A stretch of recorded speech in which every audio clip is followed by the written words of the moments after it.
Thank you. We would like to call this Brunswick City Commission regularly scheduled commission meeting on Wednesday, October 5th, 2022 to order. If you would all please stand for our invocation and pledge of allegiance.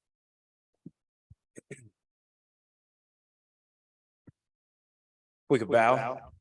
Father God, we thank you for the time that we have to come together to do the business for all of the citizens of our city. We ask that you bless us with the wisdom that you bestowed upon Solomon, so we can be focused on the things that are best for every single one that touches all across this city. We ask that you watch over us and be with us. In your son Jesus' name we do pray. Amen. I pledge allegiance to the flag of the United States of America, and to the republic for which it stands, one nation under God, indivisible, with liberty and justice for all.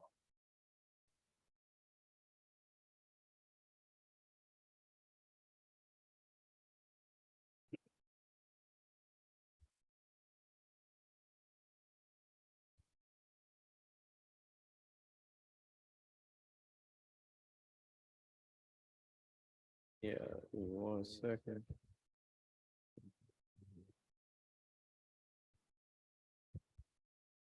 We would like to call for the adoption of the October 5th, 2022 regular meeting agenda. Do I hear a motion? Before we make a motion, do we have any additions? Moratorium? Any addendums? Hold on 1 second. Can I talk first?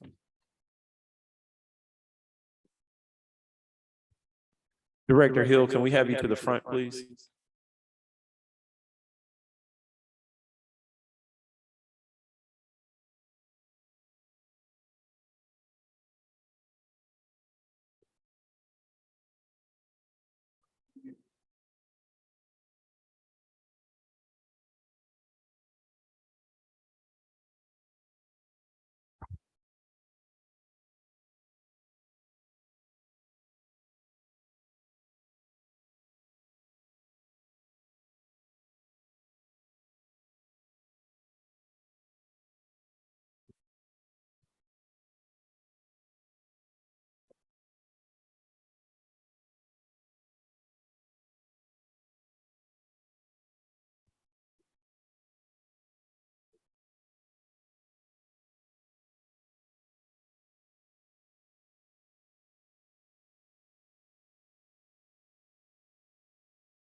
Any addendum or subtractions to the agenda before we move forward with approval?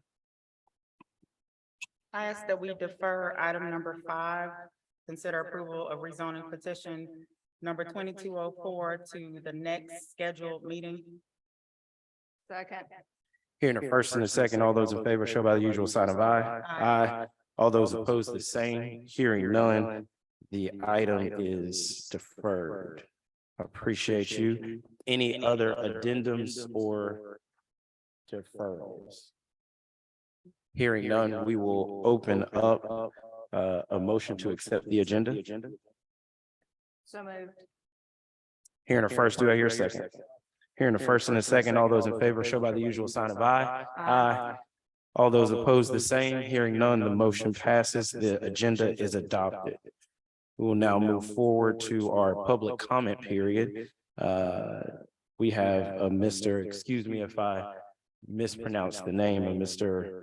Edward Gamoto? Gorn? Oh, that's an R. Okay, I'm sorry. Gornto III. To address urban camping? Yes, sir, Mr. Gornto. Please step to the front. Apologize about that name. Begin with, thank you for giving me this opportunity to speak. Can you hear me? Yes. And let me say, I'm going to read this letter, I guess, and let me say this before I start. That better? Yes. Okay. I'll lean on you. Before I wrote this letter, I spent 3 or 4 days a week for a month going down to visit the well to see what was going on there. And what I came up with and what I'll try to explain to you is in this letter. Now, do you want me to read the letter? And I think we all received it, didn't we? Yes, sir. We have received the letter, but if you would like to read the letter, we want to leave that open to you. well, let me go ahead and read the letter, and then if I can make a comment. Yes, sir. After, okay. My name's E.D. Orto. I'm a lifelong resident of Glenn County. My whole family lives here, and we're concerned about everything that goes on in Brunswick. But what got my attention on this, there was a letter that came out from St. Mark's, and I'm a member, my wife and I are members of St. Mark's. And after we saw the letter, I thought I'd go to the well and check out and see what was going on for myself. And this is what I came up with. I'm writing this letter to give you thoughts on the well, the camping ordinance, and the homeless people in Brunswick. I will begin by saying thanks to the commission for working on these issues. Hopefully it'll help provide a better and safer city for all the people of Brunswick, including the homeless.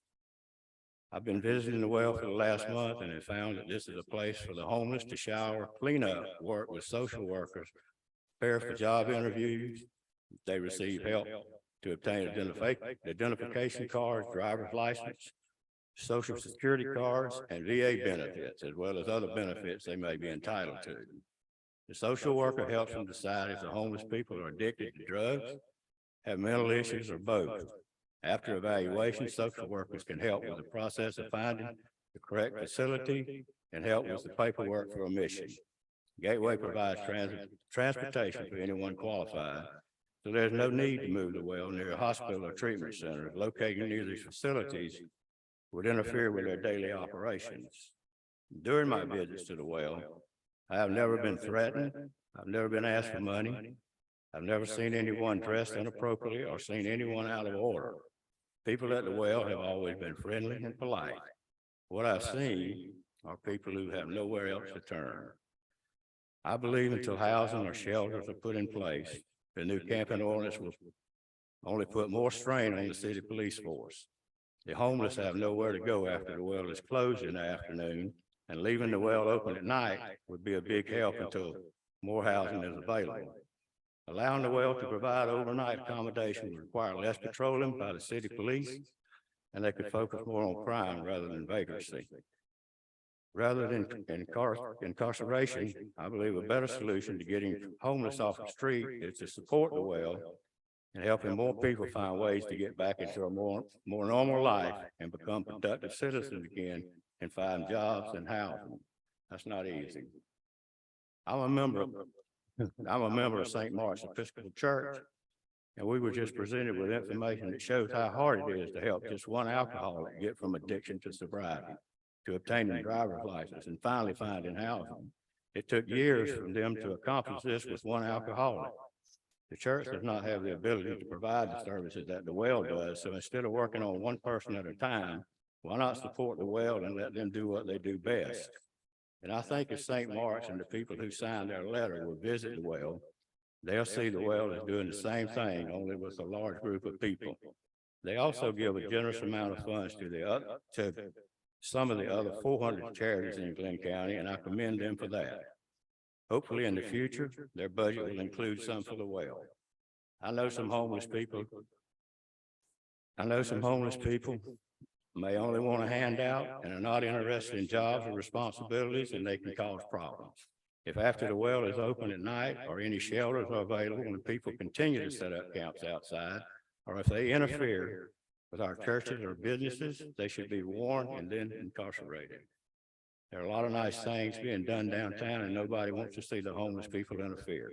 But homelessness is a part of any city, and it's up to everyone to do their part in finding resolutions that are fair to everyone.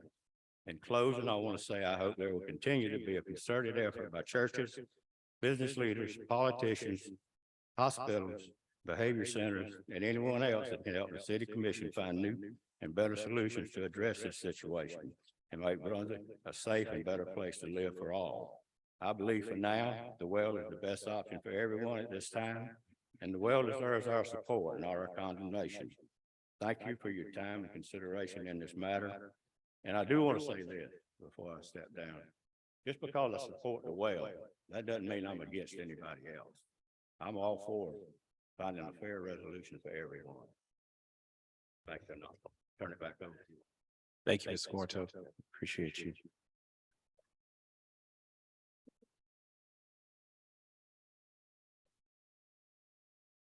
We will now move on to the agenda to the second on our public comment period. Mr. Wright.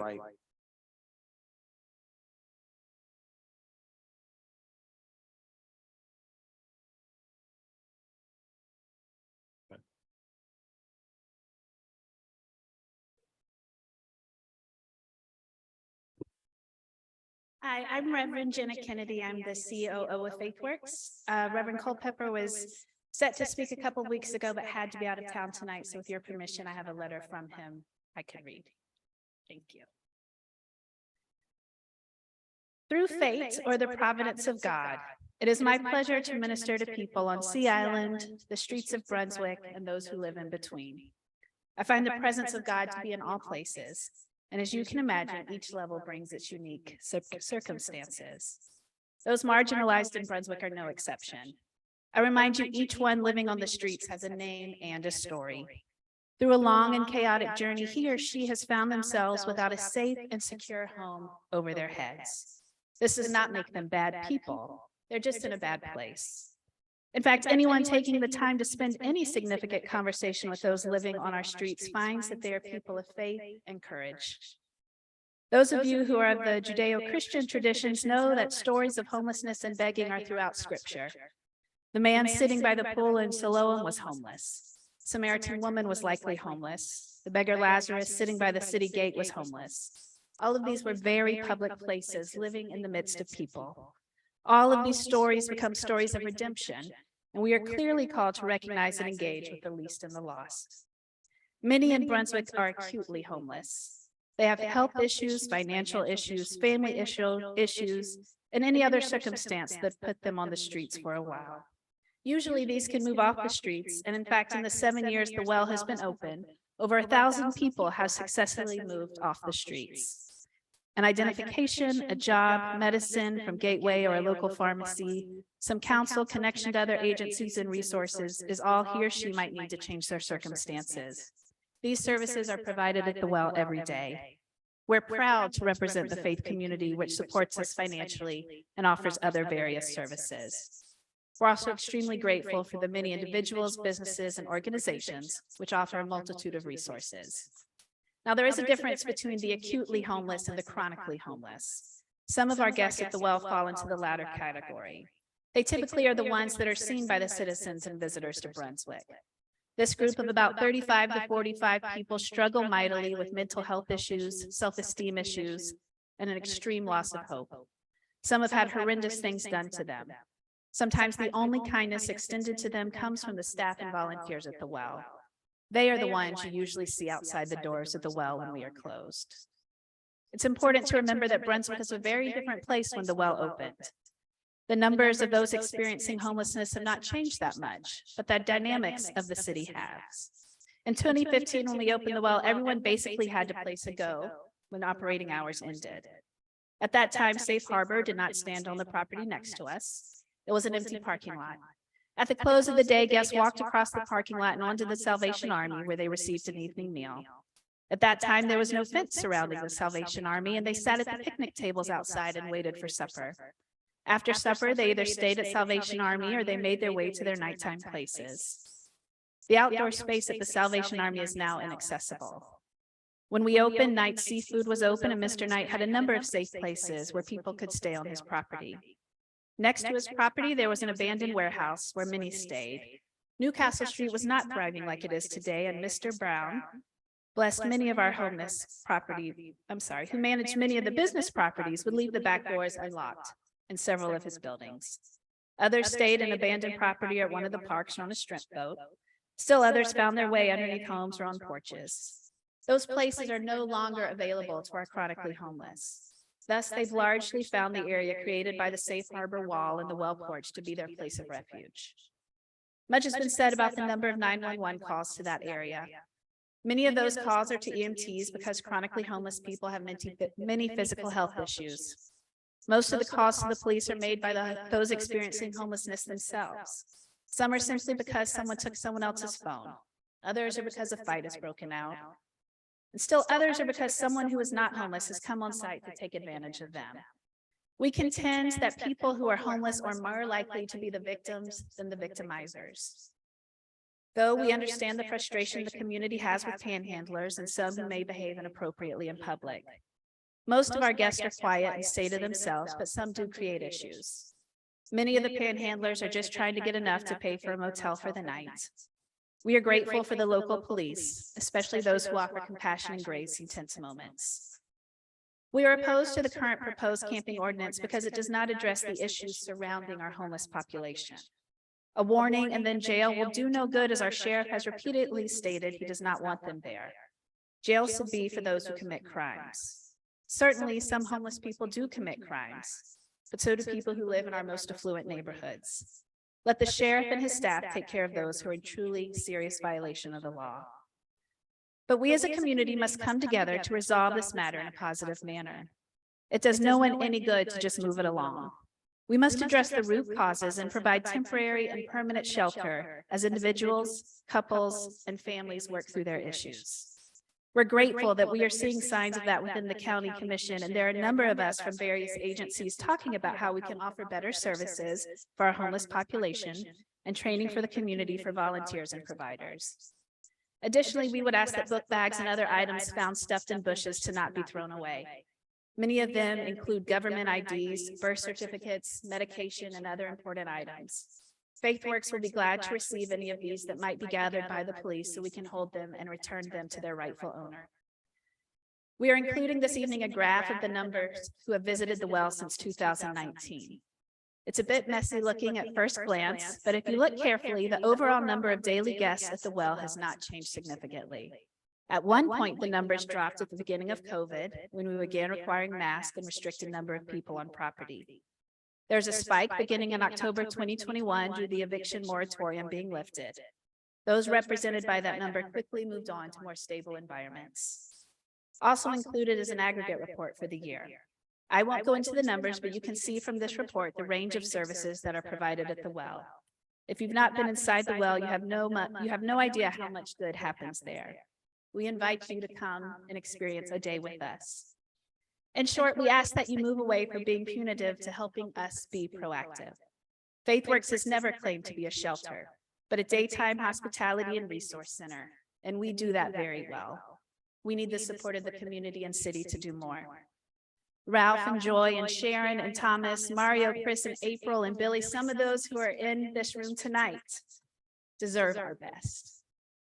Finally, I want to thank the staff and volunteers at the well and FaithWorks and all who support us. They're incredible people doing God's work. They're among the best people I know. Sincerely, Wright Culpepper. Thank you. Appreciate you.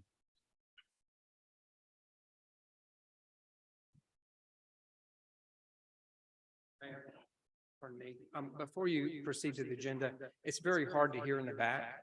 Could you clarify that item 5, which was 50 Faith Avenue, Wainwright related rezoning has been deferred? And if anyone here who is for that item could be dismissed and maybe advise as to when we might be heard again? Yes, it was deferred at the top of the meeting, and it will be at our next regularly scheduled meeting. Okay. Yes, sir. Thank you very much. I appreciate you. That's October 19th.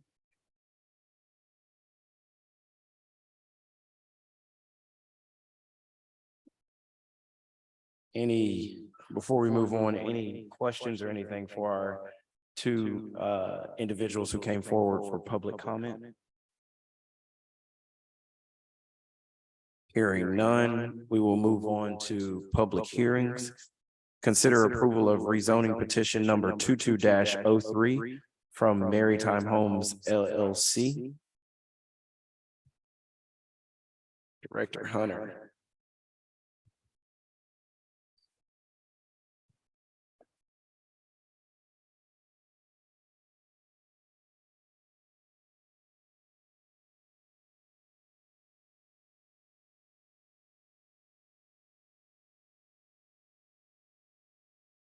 Let's see. Sorry, give me 1 second to get my technology up and going here. Not a problem.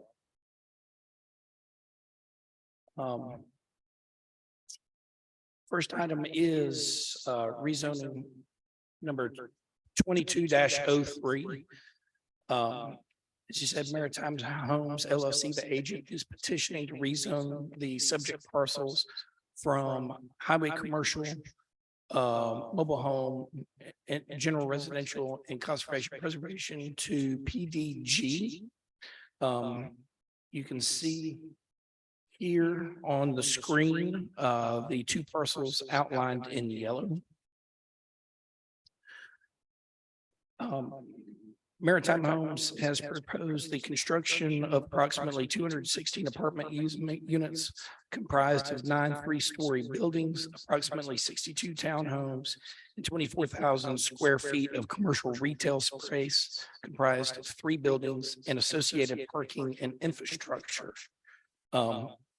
This concept plan is on the screen before you. It's a little bit small to be able to see. If I turn this way, it might. Could we have that door closed, please? Thank you.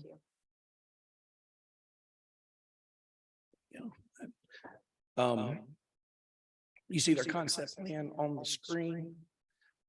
The proposed rezoning, 3210 Glen Avenue is currently zoned a combination of highway commercial, mobile home, and general residential.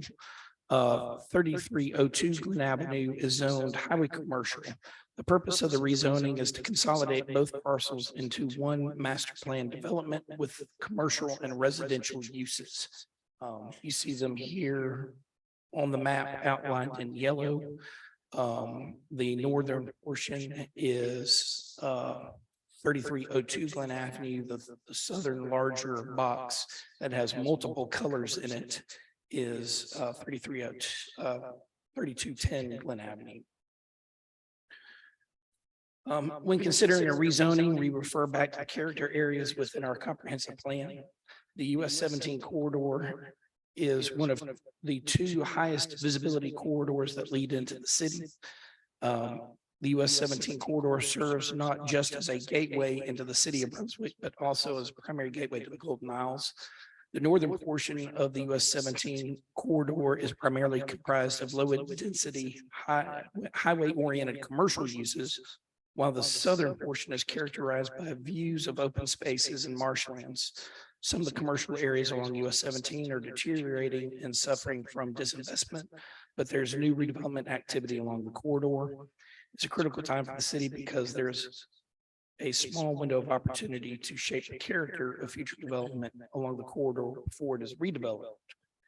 Our comprehensive plan then refers to appropriate land uses in that area, which will be multi-story mixed-use development with commercial uses on the first floor, multifamily residential development, including senior housing, tourism and cultural facilities, hotels and resorts, protected green space, wetland, and wildlife habitats.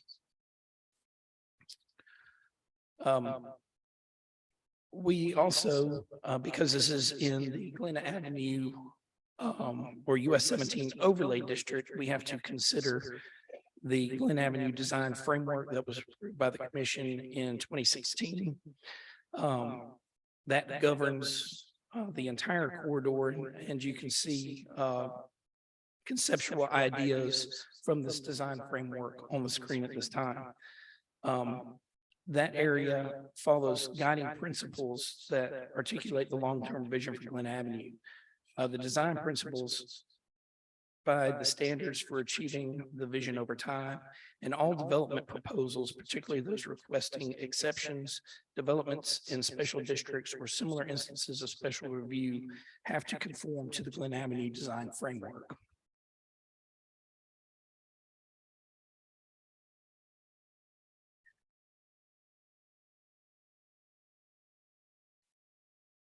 The proposed PD text and uses vary very little from our standard zoning.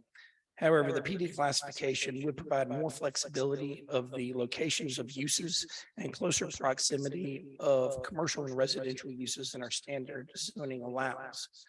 None of the city's current density standards, height restrictions, or lot requirements have been altered by the PD text. There is one specific use outline in the proposed PD text that differs from our standards. Page 3 of the PD text, which I've sampled on the screen here, sections C3 and 4 alters the distance requirements for both on-site and off-site sales of alcohol. The city code requires that residential uses within 1,500 feet of a proposed alcohol sales location be part of the consideration when issuing a license. The applicant contemplates in this text that the city's current standard for considering residential districts typically creates a conflict in allowed uses in a mixed-use environment. We saw a similar conflict in the GC core zoning before it was exempted from the distance requirement. The applicant proposes eliminating future residential development from the distance requirement, essentially exempting the residential they plan to construct from conflicting with the possible sales of alcohol at the commercial retail space they also plan to build. This would not change the licensing process or control of issuance by the city commission.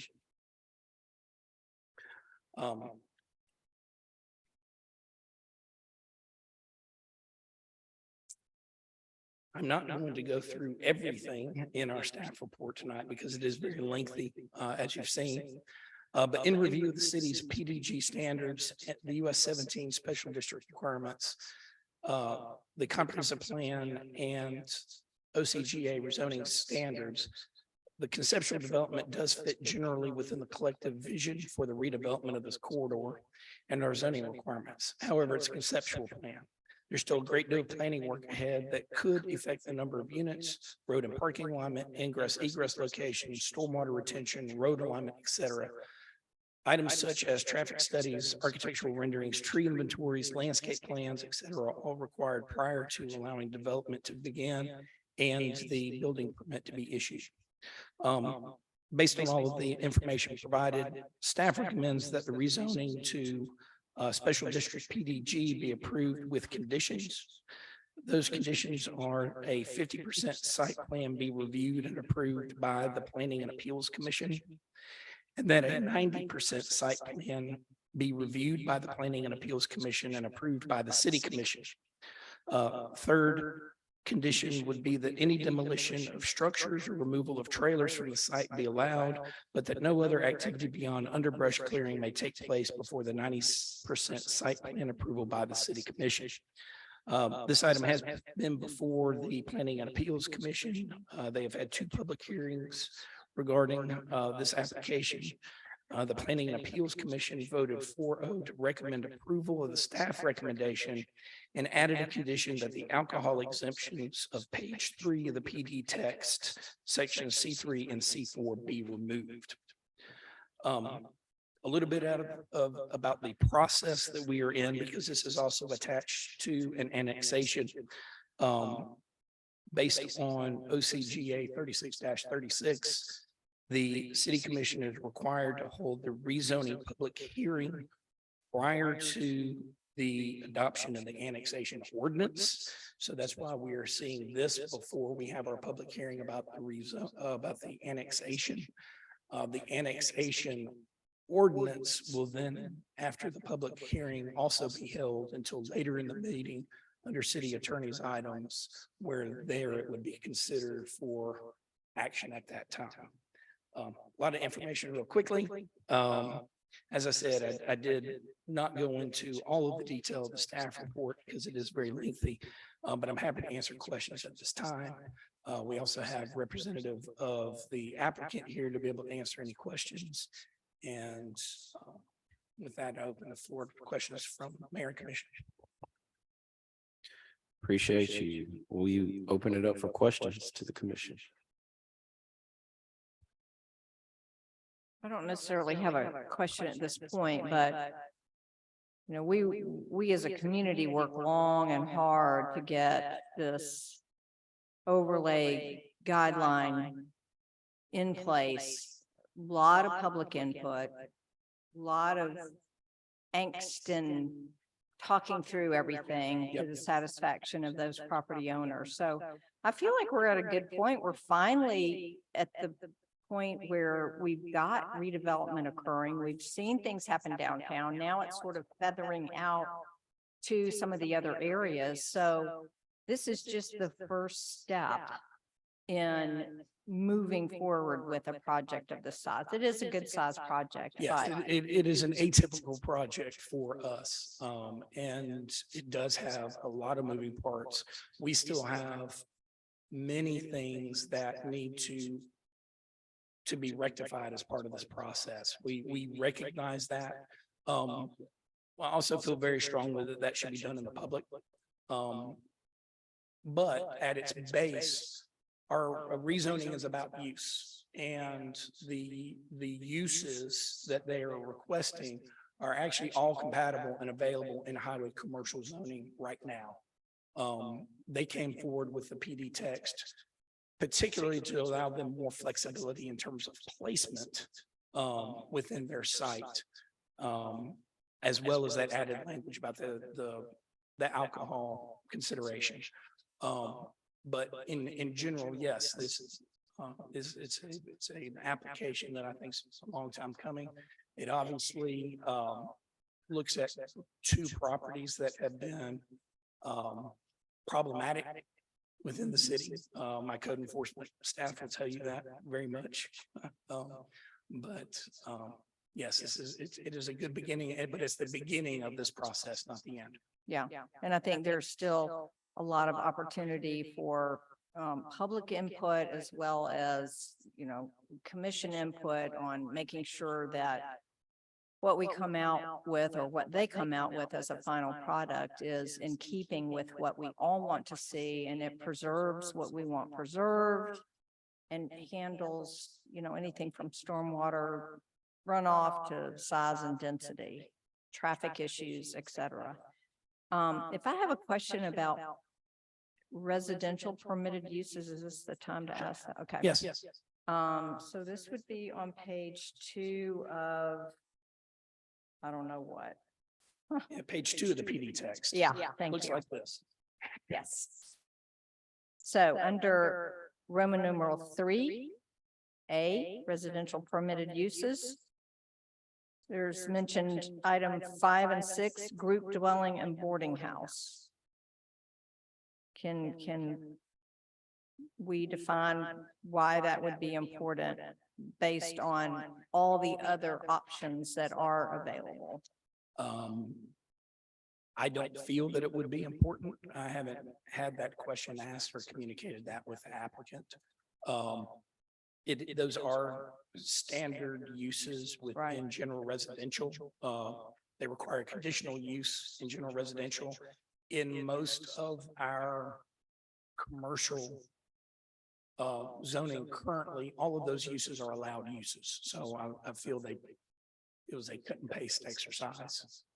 So is there an opportunity to ask the applicant to look at I least would say just that, look yeah, at that? there is an opportunity to ask that. Okay, and then just below that in item B, residential conditional use. Number 2, it talks about public-private care homes, which I don't have the definition right here of what a public-private care home is, but is that more defined by age, like 55 years and older, or what is considered a care home? What would that include? Don't have our definition currently Okay. in front of me. I know that our definition is fairly loose. That is something that basically it's defined in our ordinances roughly as a convalescent situation. So that could be it could be something varying from St. Mark's Towers to a designated hospital recovery inpatient center that's managed. Is it related at all to, say, substance abuse issues or mental illness issues when you talk about a care home? I'd say potentially, under our loose definition of it. That's something the planning commission has been working on in our ordinance revisions Right. to tighten that up and better define what all those are. I will say that the provision at the very bottom of that, the provisions of section 2318-4 pertaining to care homes directly relates it to a state licensed facility, which requires a 6-month advertising and public comment period for that conditional use. Okay, So it's, so there are some measures in place. it would not, it would be something that would not be a surprise occurrence based on that.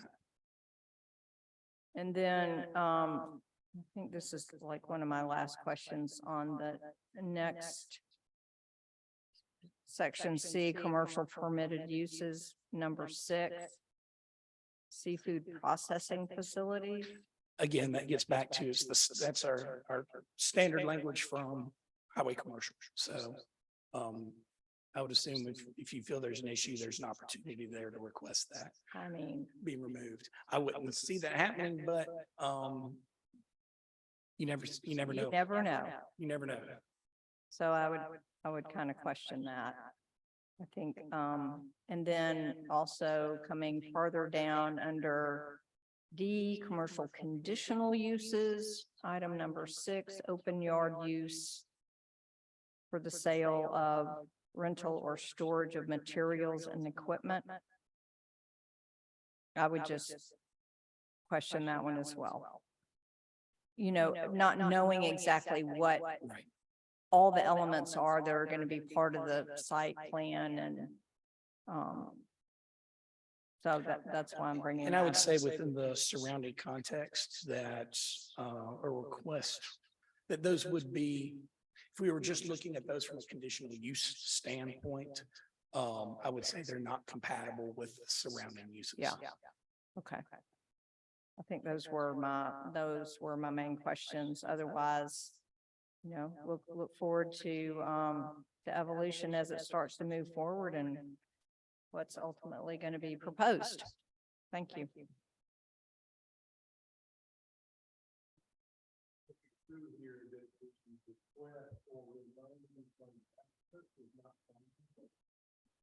The electronic signature didn't come through in the PDF, but it was signed. Yes, yes, yes.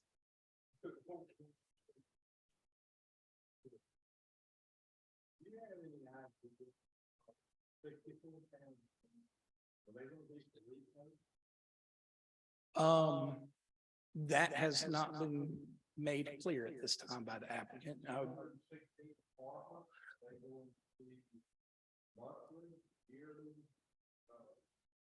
I didn't think things had Yearly. gone that deep on what they were proposing.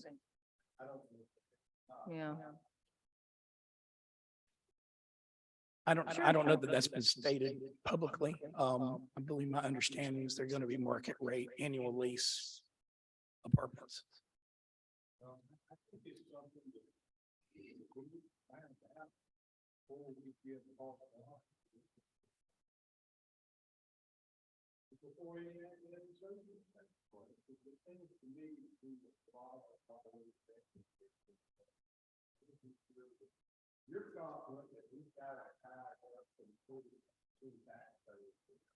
Yeah. We look for you not just to put out a publication for us to read, but to be sure that what's in here is spot on. Yes, yes. I think today we took a little saying what the use is going to be is not important.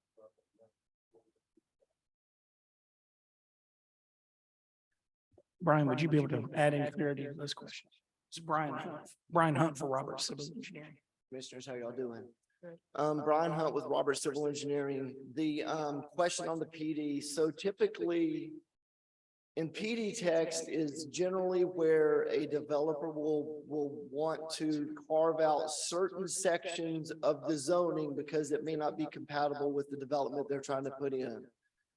This PD text, the only difference that we've added that's not currently allowed, that's on the property, the highway commercial is already allowed, all those conditional uses, all those residential uses, those are currently allowed on the property as it sits and would never have to come through the city commission to ever have a 50% site plan or a 90% site plan. The developer could go and build on those current lots as it exists, with exception of the one small portion that's in Glenn County that's in purple, which is mobile home, which the developer, if they wanted, could move 500 mobile homes right there.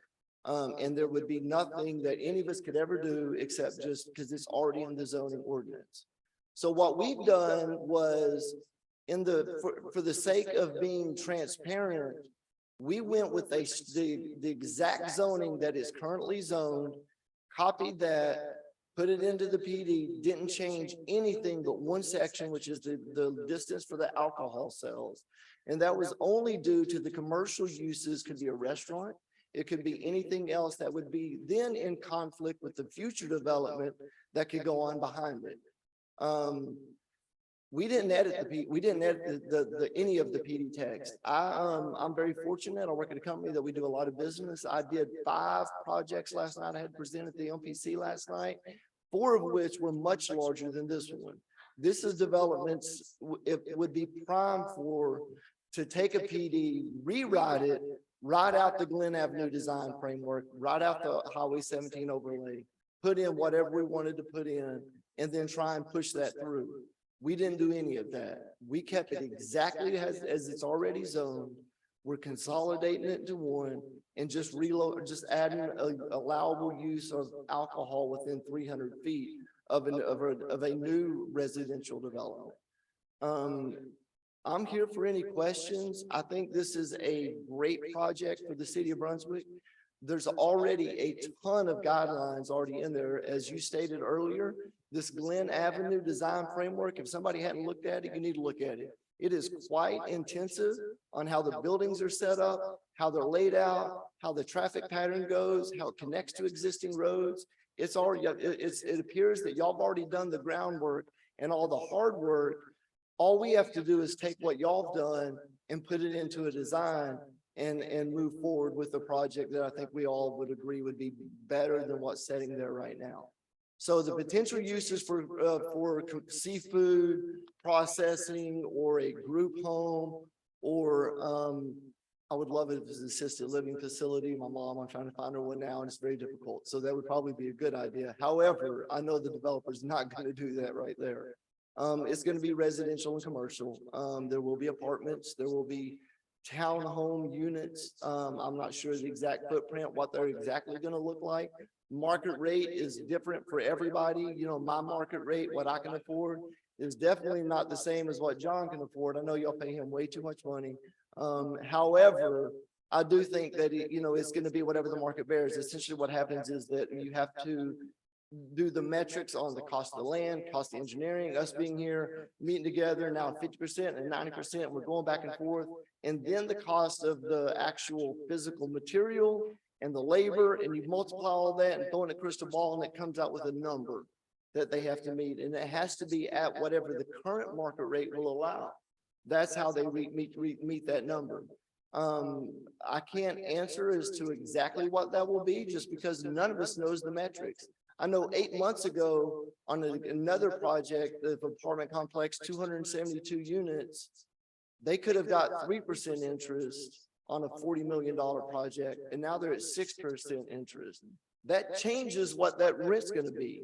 Just because over a course of a few months, Fed raises interest rates, stuff happens. So we have to look at all of that when this project is completed. Then we'll know exactly what that market rate's going to be.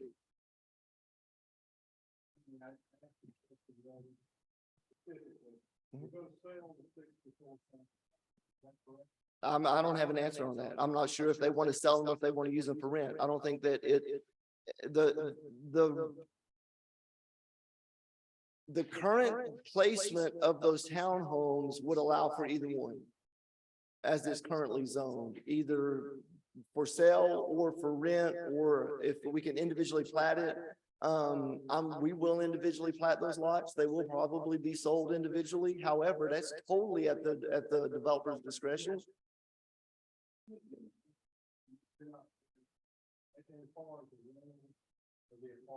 Mhm. That's what we have to look at. I think that in the city of Brunswick, I mean, it already tells us that what the market rate is. As I've stated earlier, I'm trying to find my mother's in a position, we're trying to find her a place. Looking at rental houses, there's no houses for rent under $1,200. No apartments under $1,500. That is probably part of the issue of the initial discussion we had with some of this homelessness stuff. There is no availability on any apartment for rent, houses for sale. We have now became where we have more people living here than we have spaces to be able to provide. So that apartment, it will be a market apartment. I've seen other apartments this developer's done. They're usually high end. We're not going to be able to get in there for anything under what the current market will allow. But this is totally, again, focusing back on what the issue is. Our rezoning is not asking to change anything from what's currently there. So essentially where the apartments are, they could go and build apartments without having to go through this whole meeting and the public comment. We want to do it because we want to be transparent and we want to give the people a voice. We want to be able to be good neighbors and work with everybody. This is a high profile area. We've all looked at that ugly spot for a very long time, and we'll all be glad to see something that comes in, especially fitting within those parameters of the Glen Avenue design framework. I mean, I think it's going to make for a beautiful development.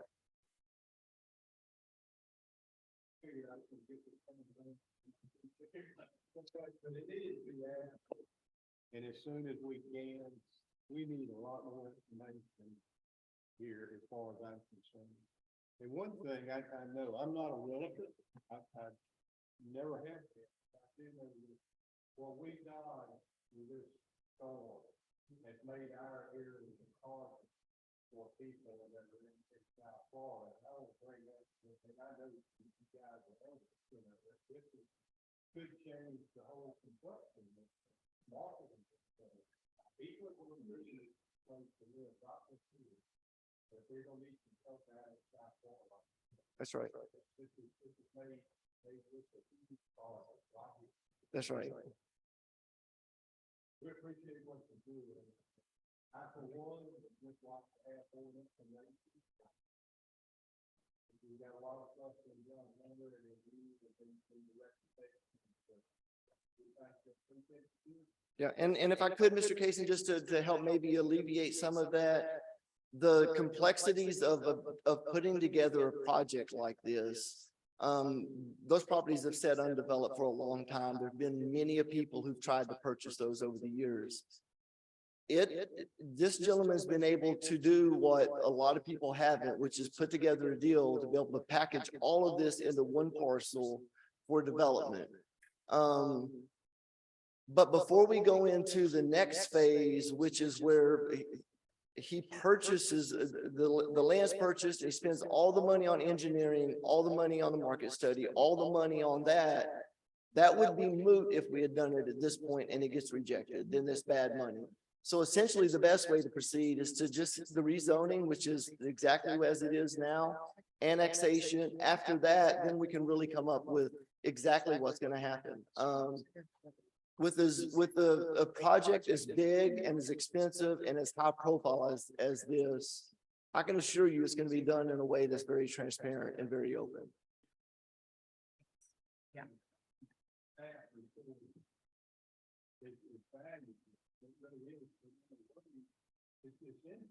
because you have friends that you give this number or practice that sort of thing.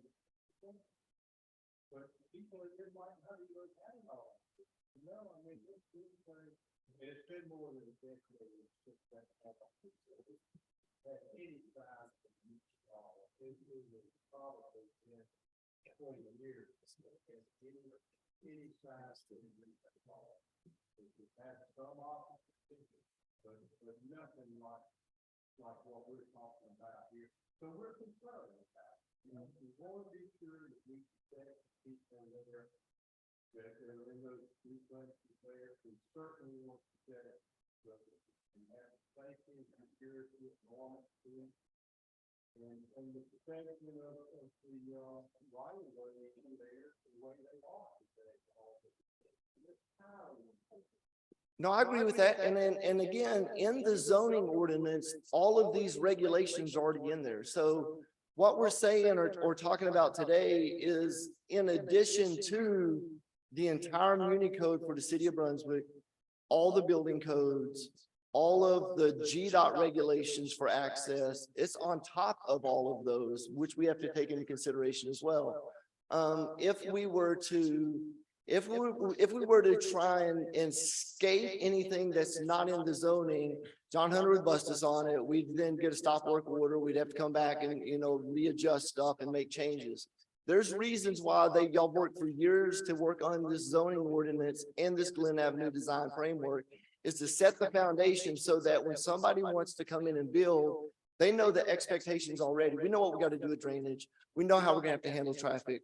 We're gonna have to approach this with GDOT. We're gonna have to run drainage through Garrow. We're gonna have to prove all of our numbers, account for all the density, add cars, add people.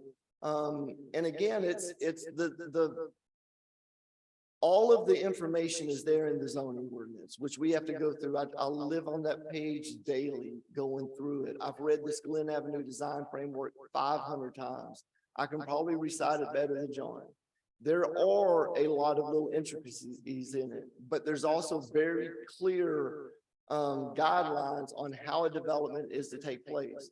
And again, in a PD text is a great time to ask for to carve out some of those more intrusive regulations, and we haven't done that. We haven't asked for any change at all, with the exception to give us the flexibility if we were to get a restaurant or something in that similar in that area, that we could place it in the commercial area. Thank you, Brian. Any other questions, commissioners? Commissioner Roll. My questions are more for the developers, so I don't have any today. No, I appreciate you giving us this information, John. Can you just, I think two things I would just want made clear for, you know, public consumption, and City Attorney Corey, if you need to chime in, you can as well.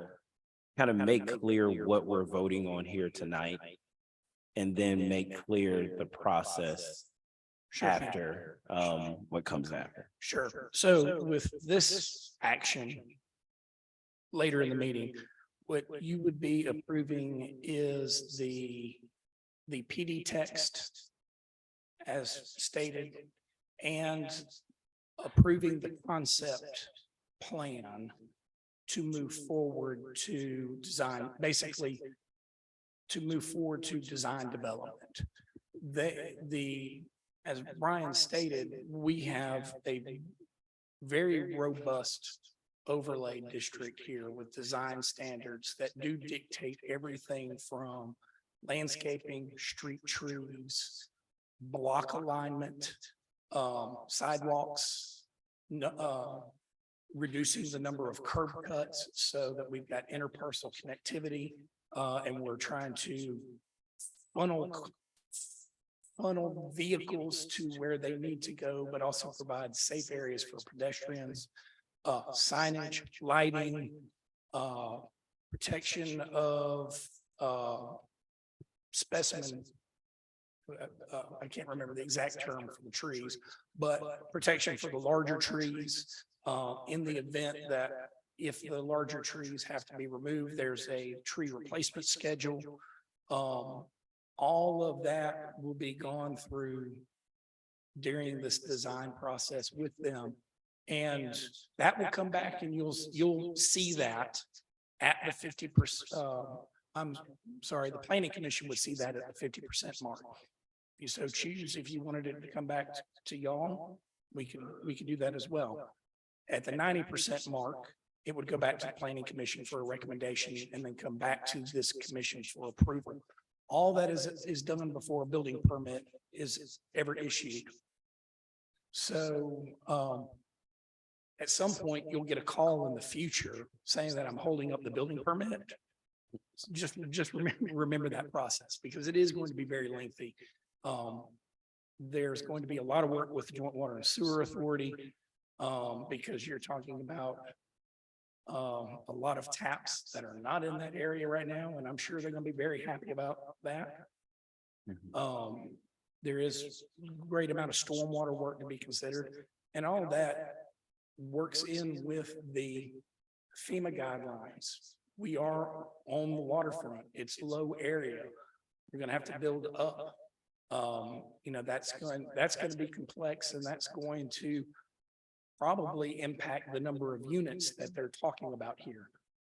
I'll be shocked if they can get the number of units that they're proposing in this on those sites when all of that is planned out.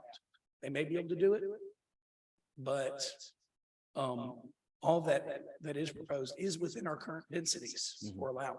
So I feel comfortable that opening this up to the public the way we are is a beneficial way to do this.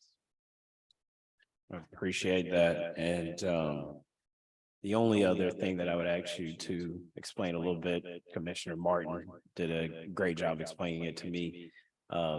Explain the alcohol portion of this a little bit in layman's terms, so I think people I can may understand. ask Brian to dive into that since he gets to rewrite the alcohol ordinance every couple of years. That's true. I would point out that the recommendation coming out of the planning commission is to remove the exemptions of those distance requirements. So I think that's the recommendation that would be coming before this commission tonight, correct? Yes. And then subject to that, what I think they were looking at is in terms of on-premise or off-premise sales, there are certain distance requirements, obviously 300 feet of certain types of businesses, types of properties. And then there's a residential requirement that provides discretion to the city commission that if you're within a certain distance of residential property, you have to come before the city commission, and that has to be taken into consideration before the city can vote to either approve or deny an alcohol license. In our GC core, which is downtown, those businesses are exempt because it would make it a near impossibility for anyone to, if there's a restaurant open in downtown, to obtain an alcohol license because of the proximity to residential property.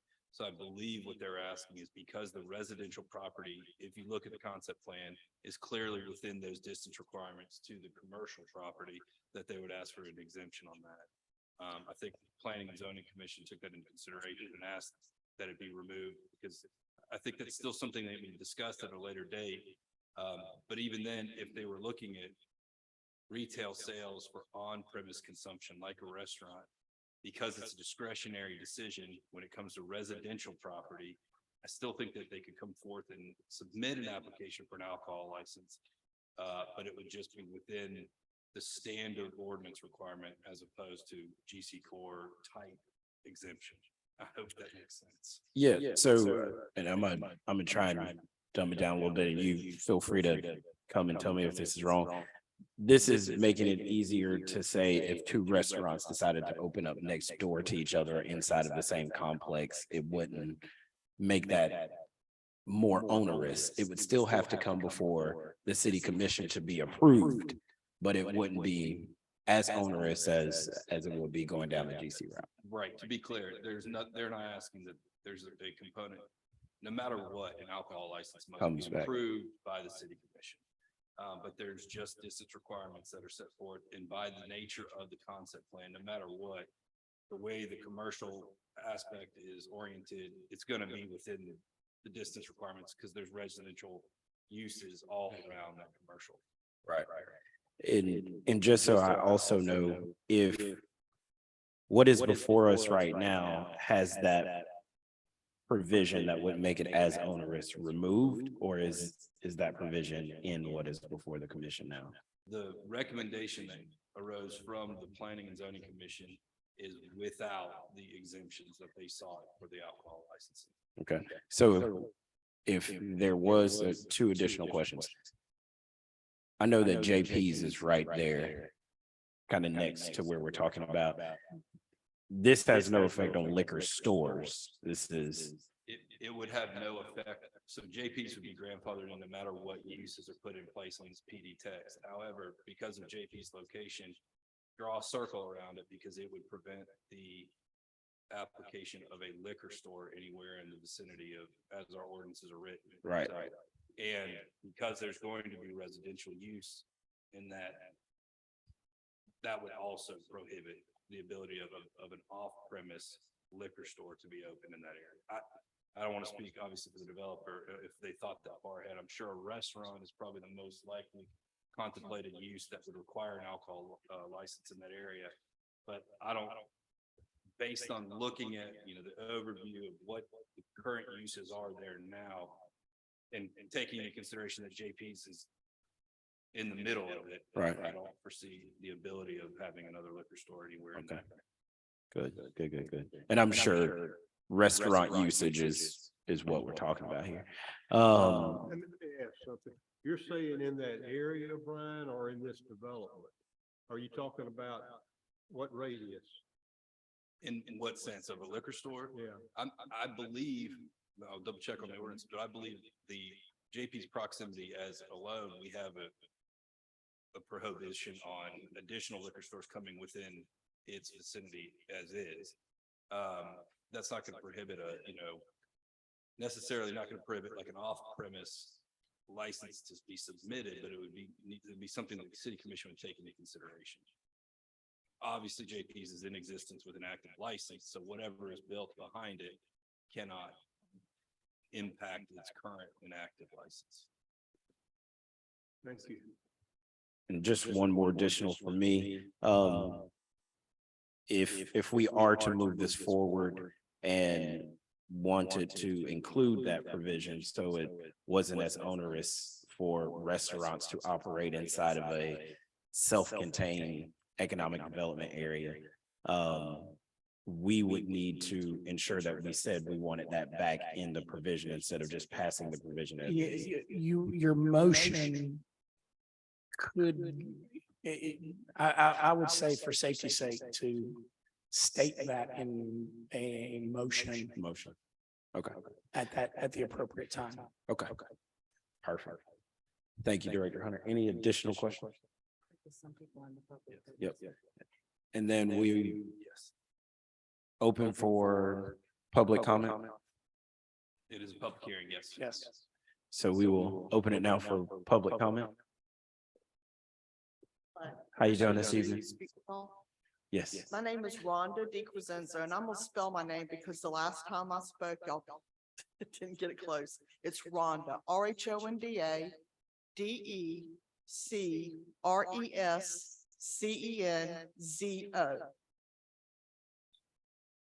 And I am an owner and a resident in Marshview condominiums. And if we could somehow get the map up. Please, Mr. Hill.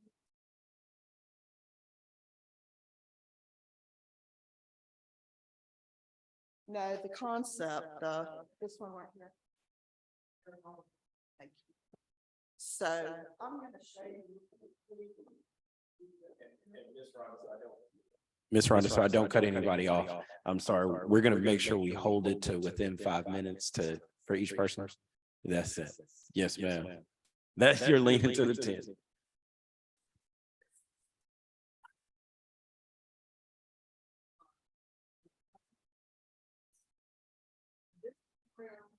Building is going to be, and we can't figure out what is the. I don't have all that figured out yet. What I want to do is if there are questions, we can write them down. We're happy to turn them over to the developer. Because we want all questions and things posed to us, not the general crowd or staff. So we don't have the answer to that, but we are happy to take note of it and make sure we get it to them. Yes, ma'am. That they were only requesting changes that right now where the hotel is zoned HC. but they're gonna put in residential. So with what he said, that he could build residential right now, am I mistaken that that is the case? That he can go ahead and put residential in without rezoning? I mean, it's HC.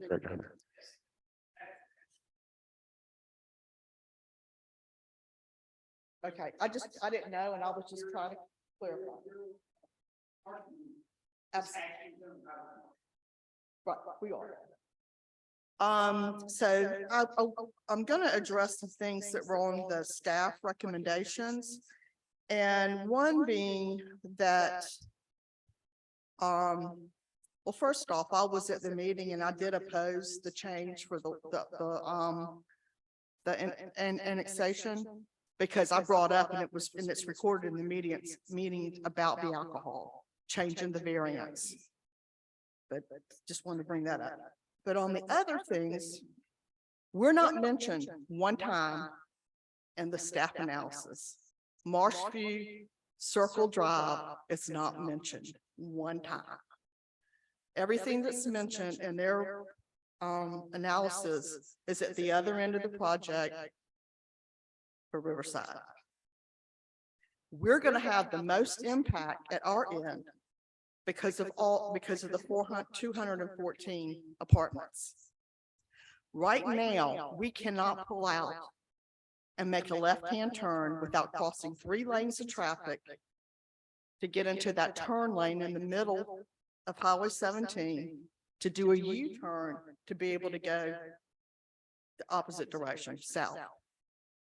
Very dangerous. I sit at my condo and I can tell you how many accidents happen a week right there. Many. And the traffic study concerns me, because what they're using, their numbers was from early 2000s. That hotel's been closed for 20 years plus. So there hasn't been any traffic. So now we're gonna go and we're gonna put all these cars that are also gonna be coming, that we're gonna have to also pull out in front of. We're gonna increase the traffic problems. We've already got it. Secondly,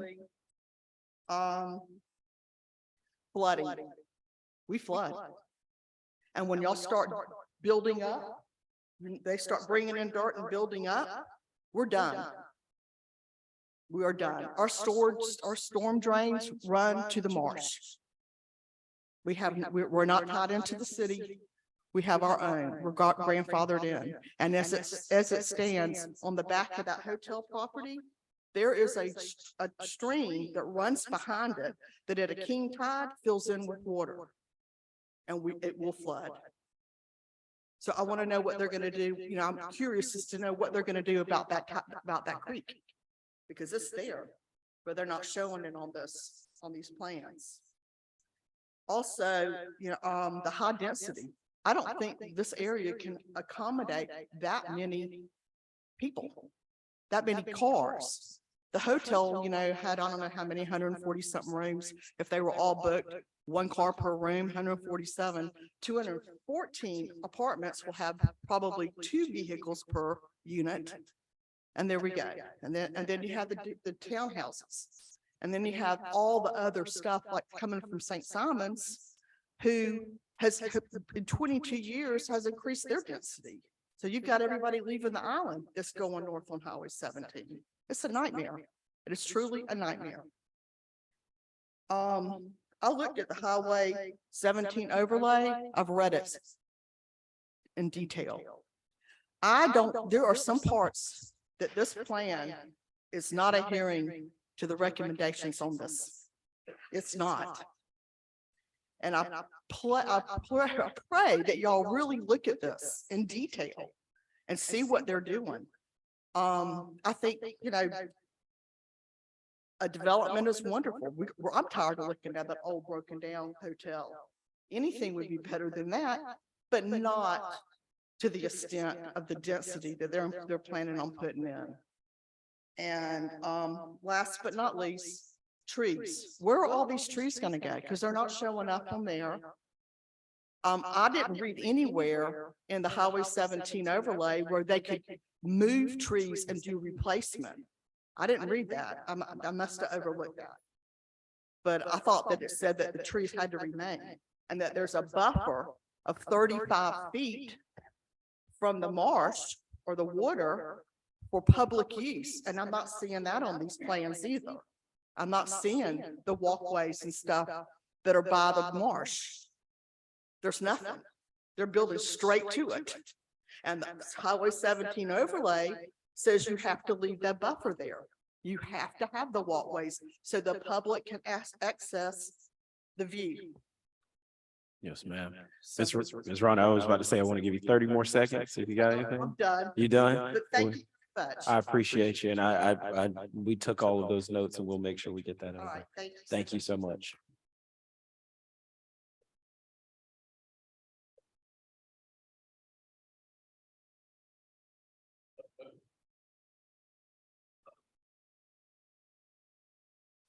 My name's Hal Hart. I'm a resident of Riverside. I want to thank the mayor and the commission to let me express my thoughts. And before I get started, I'd like to thank Mr. Hunter, who's given me an education. I've spent a lot of time with Mr. Hunter. I've done a lot of reading and he's really opened my eyes up. We're very lucky in the city to have Mr. Hunter. He truly cares about it and I appreciate it. If I may call you John, wherever you are. There you are. Thank you. Excuse me, I have a hearing difficulty and the acoustics in here are not the best. So if I miss something, please let me know and please correct me before I do it. Point of order, are we talking about the annexation 2201 or are we talking about a rezoning? We are on the rezoning. Okay. Petition number 22-03. Okay, so we're Yes, sir. talking about a rezoning. Yes, sir. Let me ask you a question. Is the city of Brunswick contemplating rezoning a piece of property before it's in the city? Because the annex, if you read the code, the way I understand it, the way I've read it, you got to annex it in first before you can rezone it. That's the way I understand it. Am I wrong? I think we have Director Hunter and City Attorney Corey. I'm wrong? Yes. I'm sorry? Georgia, yes. Georgia law requires that if a property is being applied to be annexed into a city, the city must complete all of the zoning requirements except the final vote of the zoning prior to the property being annexed in. Okay, well, I'm not a lawyer, but I will reread it again. Okay, so we're going to talk about, I can talk about rezoning. So, let's talk about rezoning petitions. First of all, I'd like to tell you, I'm all for the one up north. I think that's a great thing. My biggest problem is that the access to Norman Street. So I'm going to kind of turn things around because I was expecting the rezoning first. It was numbered first, so I'll read that and I'll read my little thing on that first, if you don't mind. And then we'll get to the rezoning first. My number one concern is the increased traffic on Norman Street that the development will generate on the existing Oak Park and Riverside subdivision. Please keep in mind that Norman Street is Riverside's only route out. Norman Street is 20-foot wide with no curbing. It currently serves the Oak Park subdivision, Riverside subdivision, the two St. Mark's Towers housing facilities and the former Glen Immediate Care building. Riverside is located on a blind curb and has limited vision in all directions. The intersection of Norman Street and Riverside Drive is blind at an acute angle with extreme limited vision from either side of the road. Oak Park subdivision is an older neighborhood with mostly young families. School buses run during the school day with both young and older students and waiting buses. I was told there were 4 schools that go through that subdivision. St. Mark's Towers are seen walking along the sidewalk, some with pets during the day. The proposed development already has 7 curb cuts on US Highway 17, as you can see in their plans. Do they really need access to Norman Street? Please keep in mind that Riverside's the only way out. There is no other option. I would like to suggest an alternative would be to close the northern part of Norman Drive and the Riverside Drive intersection to vehicle traffic and improve the sidewalk to allow pedestrians and bike lanes between the new developed area and older local residential areas to the south and east. This would be especially beneficial to St. Mark's Towers residents, allowing access to the new developments of much safer manner. Okay, so we're going to talk about a rezone now. So in looking at the rezoning on this thing, don't have a problem with thing up north. It's the Riverside Drive and the one south. That's the one I have a problem with. It's got 2 exits on Riverside Drive. Again, it's a blind drive around a curve. It's not going to be safe. Second of all, correct me if I'm wrong now on this, the section on the south side of Riverside Drive was included on the rezoning on the north side. Is that correct? That is correct. Okay. According to City Code 2315-2, specific requirement, the site utilized for planned development must contain an area of not less than 3 acres. Please note above, site is singular, meaning not more than 1. Exhibit B of the applicant's application, area being is shown as 2.78 acres upland. Exhibit B of the applicant's application shows tract 2 as a separate parcel of land separated from the other site north of Riverside Drive, not one site. The 2 sites share no common property or boundary line. Riverside Drive, by definition, section 23.2-2 is designed as, or is designated a district boundary.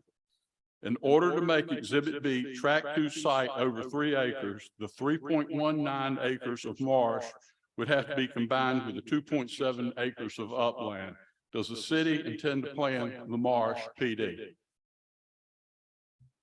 That's what you're gonna have to do to get it over 3 acres. So that's one question I have. All right. As shown on page 3, and this is dry, and I didn't want it to be dry, so I sent you guys a text, so hopefully you read it. And I'm sorry for this part's dry. As shown on page 3 of the applicant's application, the zoning exhibit shows the area south of Riverside Drive, tract 2, as being zoned general residential and conservation preservation. The applicant that this tract be rezoned to planned development.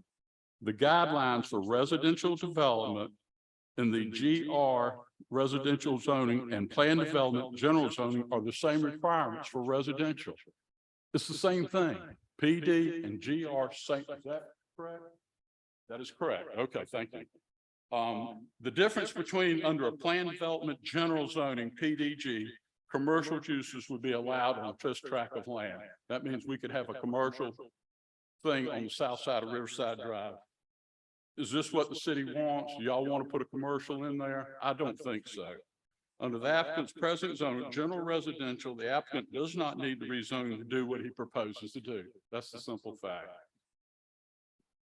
We're going to talk about the annexation tonight.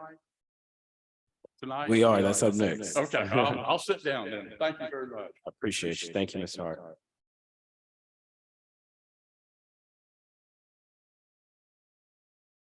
Good evening, Mayor. Good evening, Commissioners. Thank you so much for the opportunity to be with you today. My name is Alice Miller-Keyes, and I'm a resident of Brunswick, the Windsor Park neighborhood. And I'm also the Vice President of Coastal Conservation with the organization 100 Miles. We are a coastal advocacy organization dedicated to the preservation of the Georgia's 100-mile coast through education, advocacy, and community engagement. We appreciate the opportunity to talk about the rezoning before the commission today, and as well as the annexation petition. 100 Miles has been headquartered in Brunswick since our organization was founded about 10 years ago. We're located at 7 Glen Avenue, next to Cito, just south of the parcels in question tonight. And through the years, we participated in conversations about the future of Glen County and Brunswick, as well as the Highway 17 corridor. And we strongly support the redevelopment of the area that's in question tonight, especially in support of the Glen Avenue design framework. Brunswick has minimal public waterfronts. Highway 17 is that waterfront with natural and community assets as well. And it needs to be developed in recognition of all that potential. Tonight, I come to voice our opposition to the rezoning and the annexation being considered. We do not believe that the concept plan that's before the commission and the text that is presented complies in any way with the requirements, principles, and provisions set up in the city's design framework that was adopted in 2016 and codified in 2018. Ms. Hunter, you talked about the development being part of Highway 17 overlay district. And as a reminder, that overlay district was designed to improve the visual and economic condition of this section of Highway 17.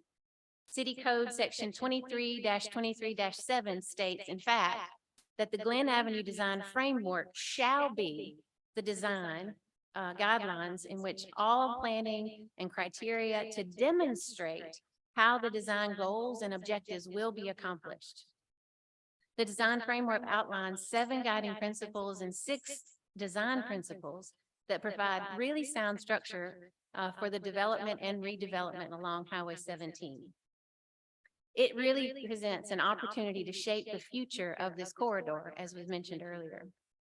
While we share the concerns already expressed from the other members of the public regarding traffic flow and the need for DOT studies, as well as the site being across the street from a school, we want to highlight the other concerns that stem from our review of the concept plan, what was developed and presented tonight by Mr. Hunt and Mr. Hunter, what was presented in the concept plan and the text, and what is compared to the design framework. The concept plan fulfills only one of the 13 principles in the framework. It's a mixed-use development. It has some commercial and residential mixed in together, but it violates the other principles. First, the 260 plus new residential units could be found anywhere in the country. It's a design that packs as many residential developments in the space as possible, and it could be found anywhere. It doesn't represent the uniqueness of coastal Georgia or Brunswick. Secondly, rather than maintaining marshes and waterways and scenic vistas available and accessible to all, as Ms. Rhonda mentioned earlier, the concept plan outlines buildings that will utterly eliminate the view and utterly eliminate the access to the marshes and the waterways. Third, to accommodate the massive number of parking lots and the maximum residential and commercial buildings that are packed into this site plan, there will be maximum, not minimum, impact to the sensitive natural environment, and it will in fact increase flooding significantly in the area. And it is likely that every canopy and specimen tree on that property has to be removed in order to accommodate the concept plan that you're viewing today. Also, considering the extent of the impervious surface outlined, again, will increase flooding, but will also require an intense amount of stormwater management that, according to the framework design guidelines, would require low impact development strategies for managing that stormwater, which ultimately is impossible given the concept plan. So in short, a whole lot of changes need to be made to the concept plan in order for it to even pretend to comply with the design framework that you guys have adopted. Specific to the rezoning that Mr. Hunt mentioned earlier, the recommendation to zone the area PD does grant the developer a lot of flexibility, but it somewhat limits the city's opportunity to influence what happens within that planned development jurisdiction. City code allows a PDG zone to include many things, from single-family residential to a newspaper publishing plant and everything in between, has been discussed earlier. And with so much lacking in the current concept plan, especially if the plan changes to accommodate some provisions of the design framework, it would be premature to designate this a planned development, because truly the commission and the community here has no idea what Mr. Hunt and the developers are planning to do on that site. No idea. Other issues that must be considered, I understand these issues will come up at a later date, include considerations like the impact to the wetlands that are definitely found on site, construction precautions to make sure residents are safe from flooding, as well as rising seas due to sea level rise and increasing storm and high tide events, and the need for affordable housing. Within any mixed-use complex, affordable housing is essential. So in summary, we oppose the approval of the rezoning as well as the annexation for this parcel because City Code Section 23-23-7 requires compliance with particular standards of any development within this Highway 17 overlay district, including planned developments. The Glen Avenue Design Framework has been available since 2016, if that's correct. And it includes 60 pages of how those standards can be implemented.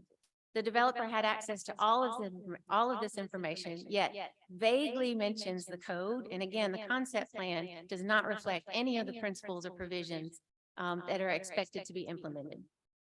So again, 100 Miles is in favor of redeveloping this area, but the commission should not approve the rezoning request or the annexation until you are certain of what will be built and that it will comply with the standards that this commission and this community have already adopted as the overlay district.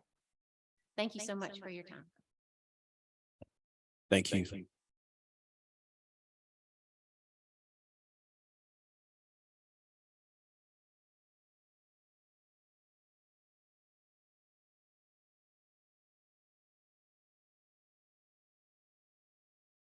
Hi, I'm Mary McFadden. I live at Marshview Condominium.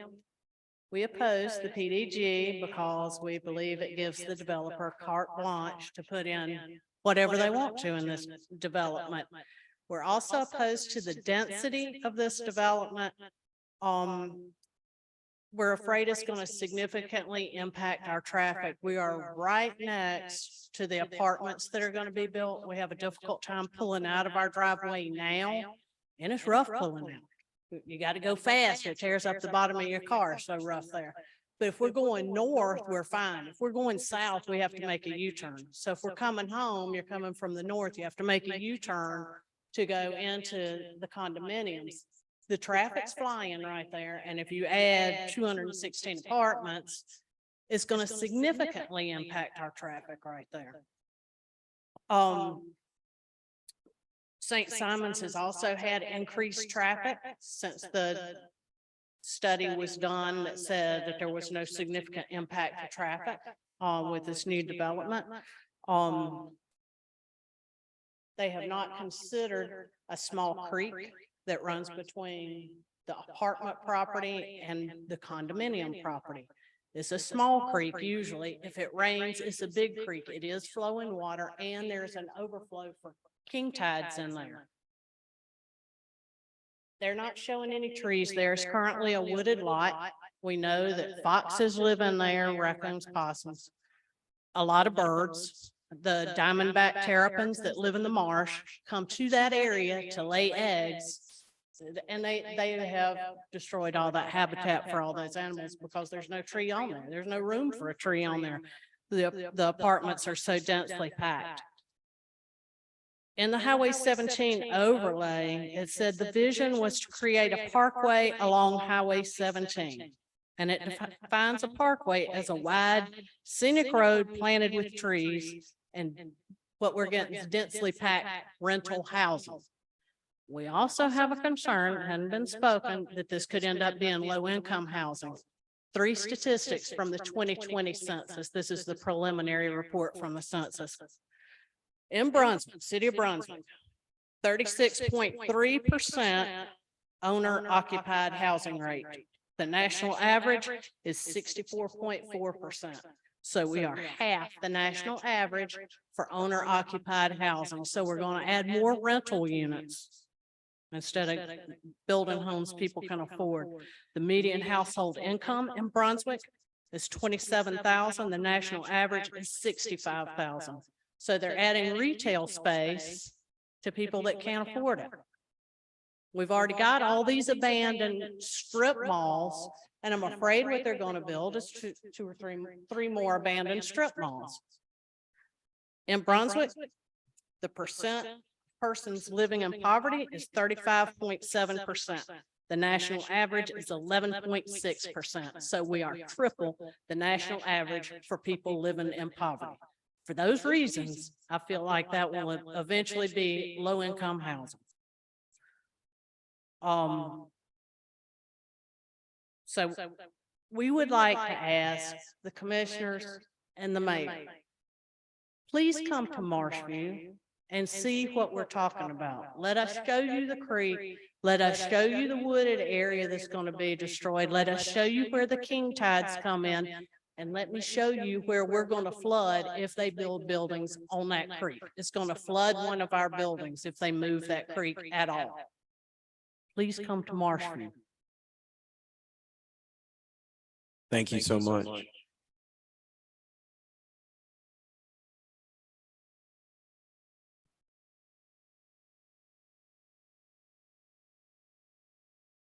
Good evening. My name is Greg Smith. I'm a resident of Marshview, but I have a different perspective. I'd like to ask the board to think about this question. If you live in Savannah or Jessup or one of the surrounding communities, you know, how would you answer this question? Let's go to Brunswick this weekend and blank. I'm a teacher, and I was hired to teach robotics and engineering. I was at Rome, Georgia. And a guy walks in and says, "You want the job?" And I said, "Yes." And he says, "You got 24 hours. So I had never visited Brunswick, had never been to St. Simon's. And I just loaded up a van and come blind. When I got here, I come off of exit 38 and started down Highway 25. And it was wonderful. It reminded me of Rome. You had the Home Depot and the mall and the nice Target thing. But then as you kind of got to the end and it junctioned into 17, it kind of went away until you got back out onto the causeway and went out there.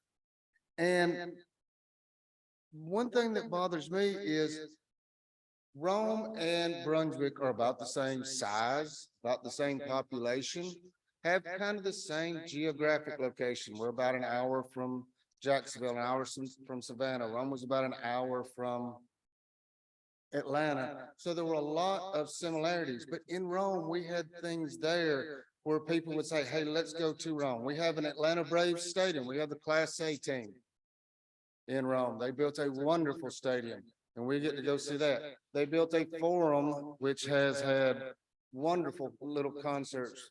And we have a tennis center in Rome, which hosts Florida State, Clemson. They host the ACC tournaments and brings into, and they're also in the process of building a pickleball court that's supposed to be able to host national-wide tournaments. You know, I agree with everybody. I want the hotel gone. I want the abandoned trailer park gone. I agree with everything that these ladies have said as far as I'm worried about the traffic. I'm worried about the flooding. But I have another thing. You have, as the board, the ability to do one thing, and that is to put a crown jewel so that people have a reason to want to come to here. Go big. Go to somewhere like the Bass Pro Shops, start a saltwater edition. Use that land at the end of 17. Right, what we're talking about annexing is one of the last big parcels of land that Brunswick has to use as a drawing power.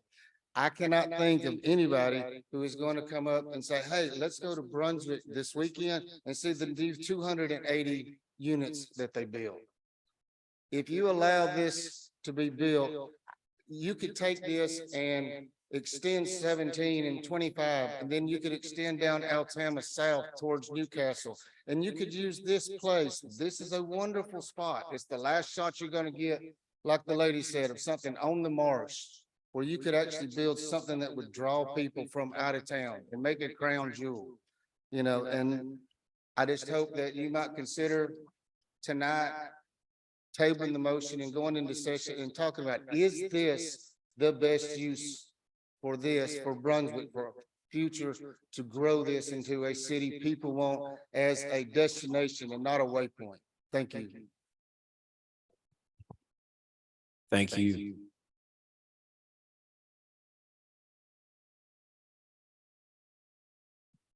I'm Starling Sutton, resident of Brunswick, live on Albany Street, Lover's Oak Block.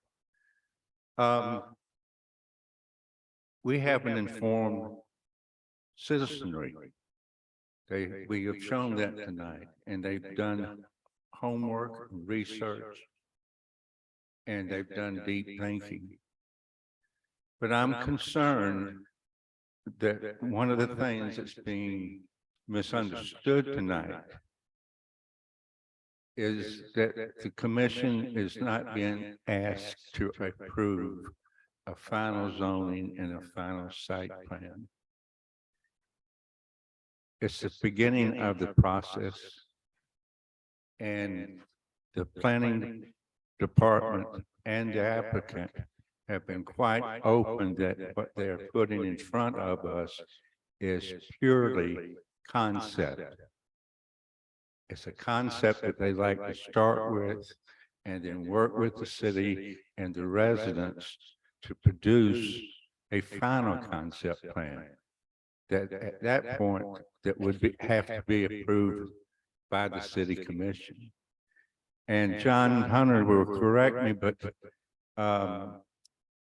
as I recall in the PD planning, the site plan has to be approved. So the developer can't just go and put a liquor store or a restaurant on the residential side going into the Riverside neighborhood. So the elements within that PD have to be predetermined, first with the planning department, and then the planning department's approval to the city commission. And they have laid out a process where they're willing to work diligently with residents and the city and show a 50% site plan that's been developed with input from residents and city officials, and a 90% before they bring the final request for zoning back to the city. So the issues of that they can do this and they can do that, and they can do anything that they want is legitimate concern, but it's not legitimate fact under the ordinance that we're operating in. Thank you. Thank you, Mr. Sutton.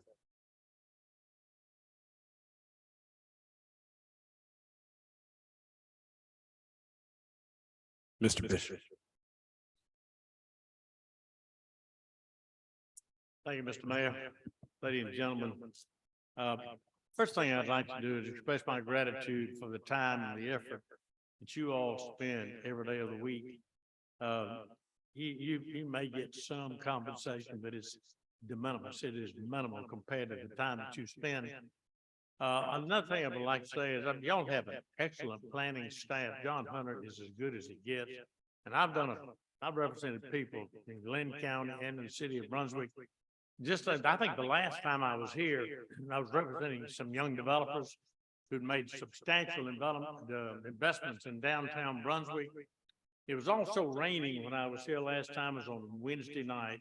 I couldn't find a parking place anywhere on Newcastle Street. Barely found one on Gloucester Street. Same thing tonight, although it wasn't raining, you can hardly find a parking place anywhere. So my hat's off to you all. I think the planning process has been thoughtful. Again, John Hunter, your planning staff is excellent. There's some good points that have been made here tonight. I represent Tad McNair, who owns JP's. The overall development out there is going to be really big. And I think the city is doing the right thing and trying to take the responsible approach to looking at what is going to be built out there and the overall development. But it needs to be developed, I think. And I think most everybody here in our community would say, yeah, there needs to be a development out there, very thoughtful process, as you've heard here tonight from many of those who live and would be affected one way or another. So anyway, that's kind of my short speech about all of this. And again, I have enjoyed listening here tonight. I don't get a chance to do this often, but thank you very much. And I speak again on behalf of Tad McNair and JP's, which is a little bitty component of this whole deal. Thank you very much. Appreciate you, Mr. Bishop. Any additional speakers?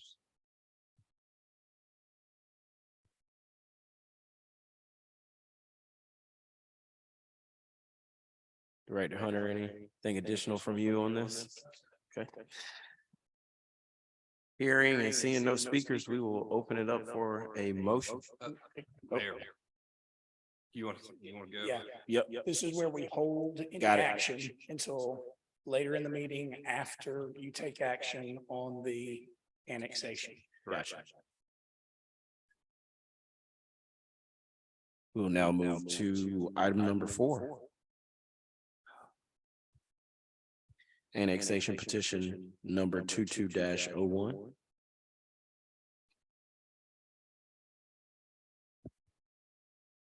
Better this time. Okay. Annexation 221-01 involves the same properties we referenced before, 3210 and 3302 Glen Avenue. You can see them on the screen, outlined in yellow. The city limits are outlined in purple. As you can see, there's a little over 10-acre tract that is within the county. One of the kind of oddities of the city limits of Brunswick.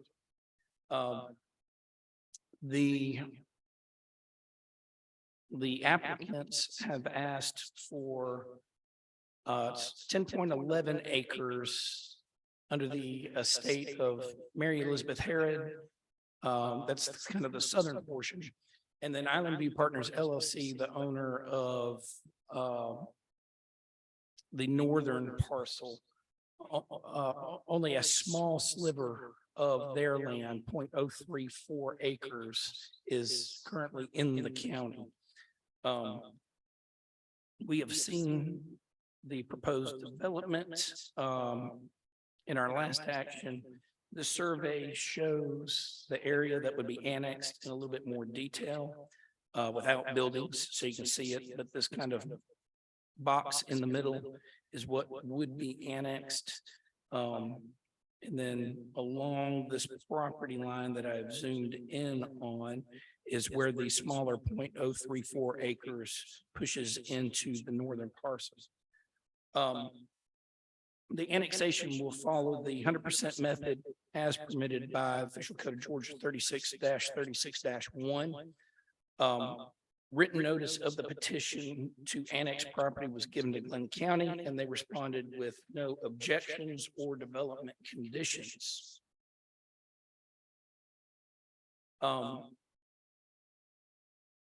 The proposed annexation will be beneficial to the property owners as they'll be able to operate within a single jurisdiction instead of two. This will streamline the development process and eliminate an unusual pocket of unincorporated Glenn County within the city. Glenn County and the City Commission were notified of the annexation request on June 17th, 2022. Glenn County did not object to the annexation. The applicant provided the required concept plan and PDG text. In short, the PDG text mirrors the standard highway commercial text with the exception of specific language regarding the alcohol licensing, which we've already gone through.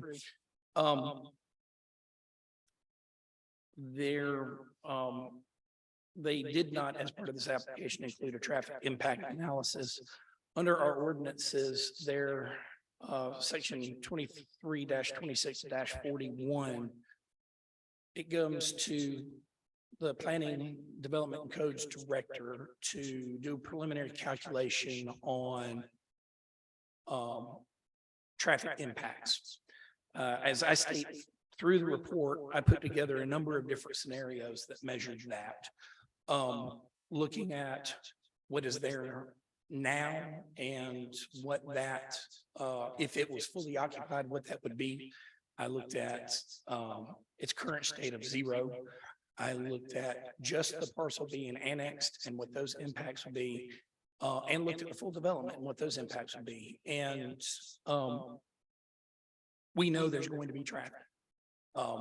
As part of this, the longer planning process, it is more beneficial to us to know at the end product how all of this lays out and where we meet all of the regulations, both with the design framework and with GDOT, who's going to be driving a lot of these decisions.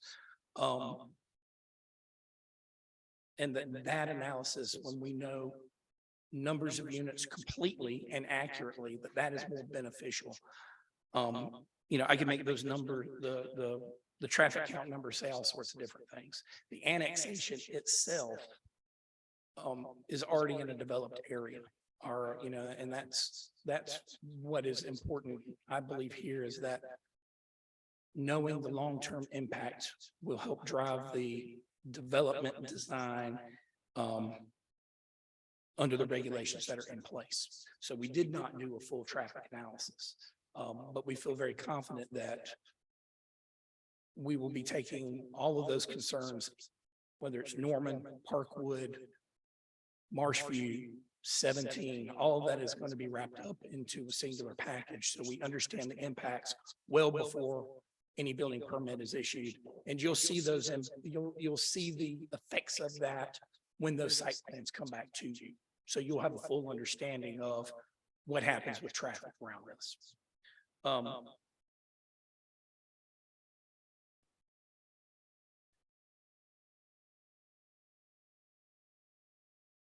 Under section 23-26-28, we're asked to consider criteria for annexation. Is the proposed use suitable in the view of the zoning and development of adjacent nearby property? Will the proposed use adversely affect the existing use or usability of adjacent or nearby property? Is the proposed use compatible with the purpose and intent of the comprehensive plan? Are there substantial reasons why the property cannot or should not be used as currently zoned? Will the proposed use cause an excessive or burdensome use of public facilities or services, including but not limited to street, schools, water and sewer utilities, police and fire protection?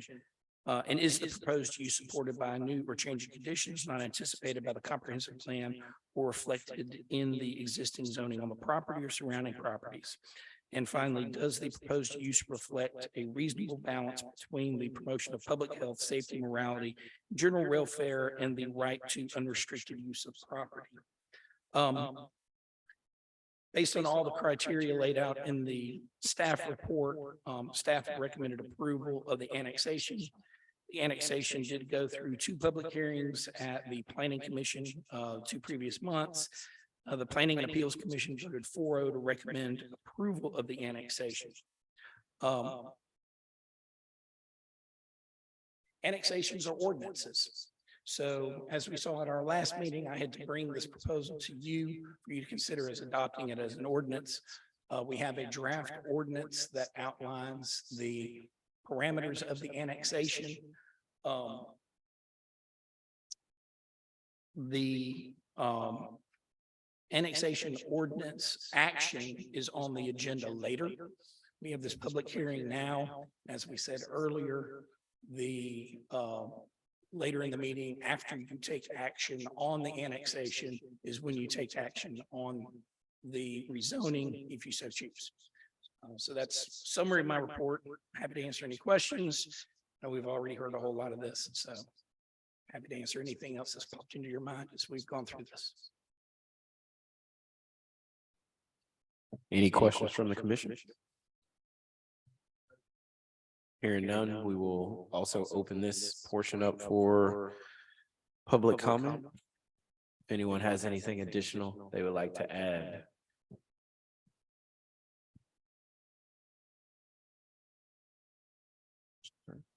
What are we talking about? We're on annexation. I know you had, yes, sir. Yes, sir. This is very confusing. Okay, let's talk about annexation. This is kind of throwing me down. Can I go back to the rezoning? Ask me one question on the rezoning? You can ask a question. We won't be able to answer it for you at this very present moment, but Okay. yes, sir. Let me grab my annexation stuff again, and I apologize about this. Okay.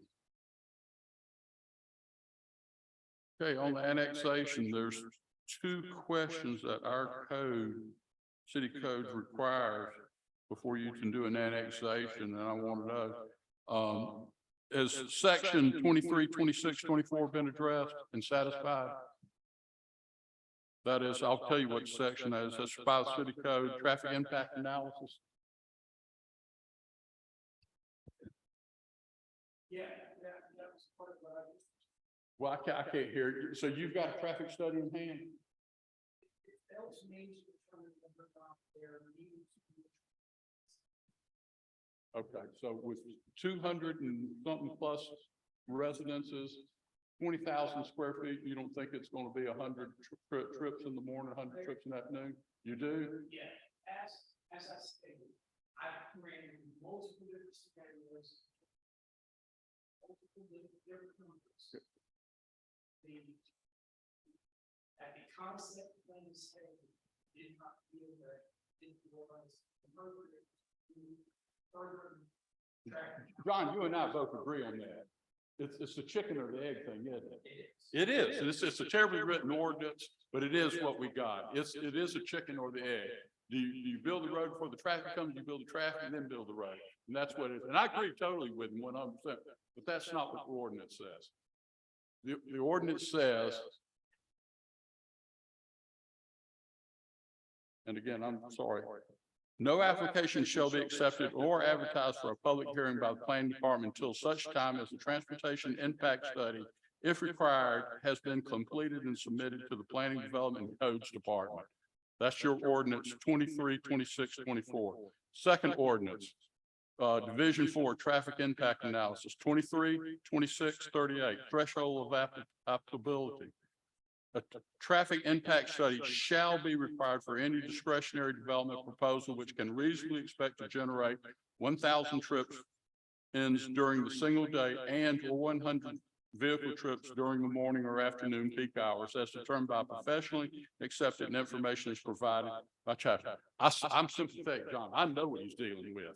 It's a crazy thing, but that's what the ordinance is.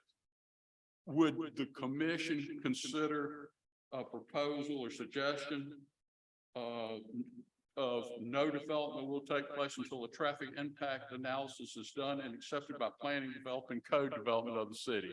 That would give us some protection. If you're not going to follow the ordinance, I mean, that's guys. And I understand, I'm completely in agreement with John. How do you figure out what traffic can be before they've got a concept plan? I agree with him 100%, but that's not what your ordinance says. So that's my thing. And again, I don't oppose this. I've been exposed to some views tonight that I just never even really considered. And I appreciate everybody coming out tonight because it's a viewpoint and that's what a public hearing is supposed to be about. But I would like to read one more thing about that. And this goes back to the general rezoning and the development of it. And let me see if I can find my place because I'm all messed up.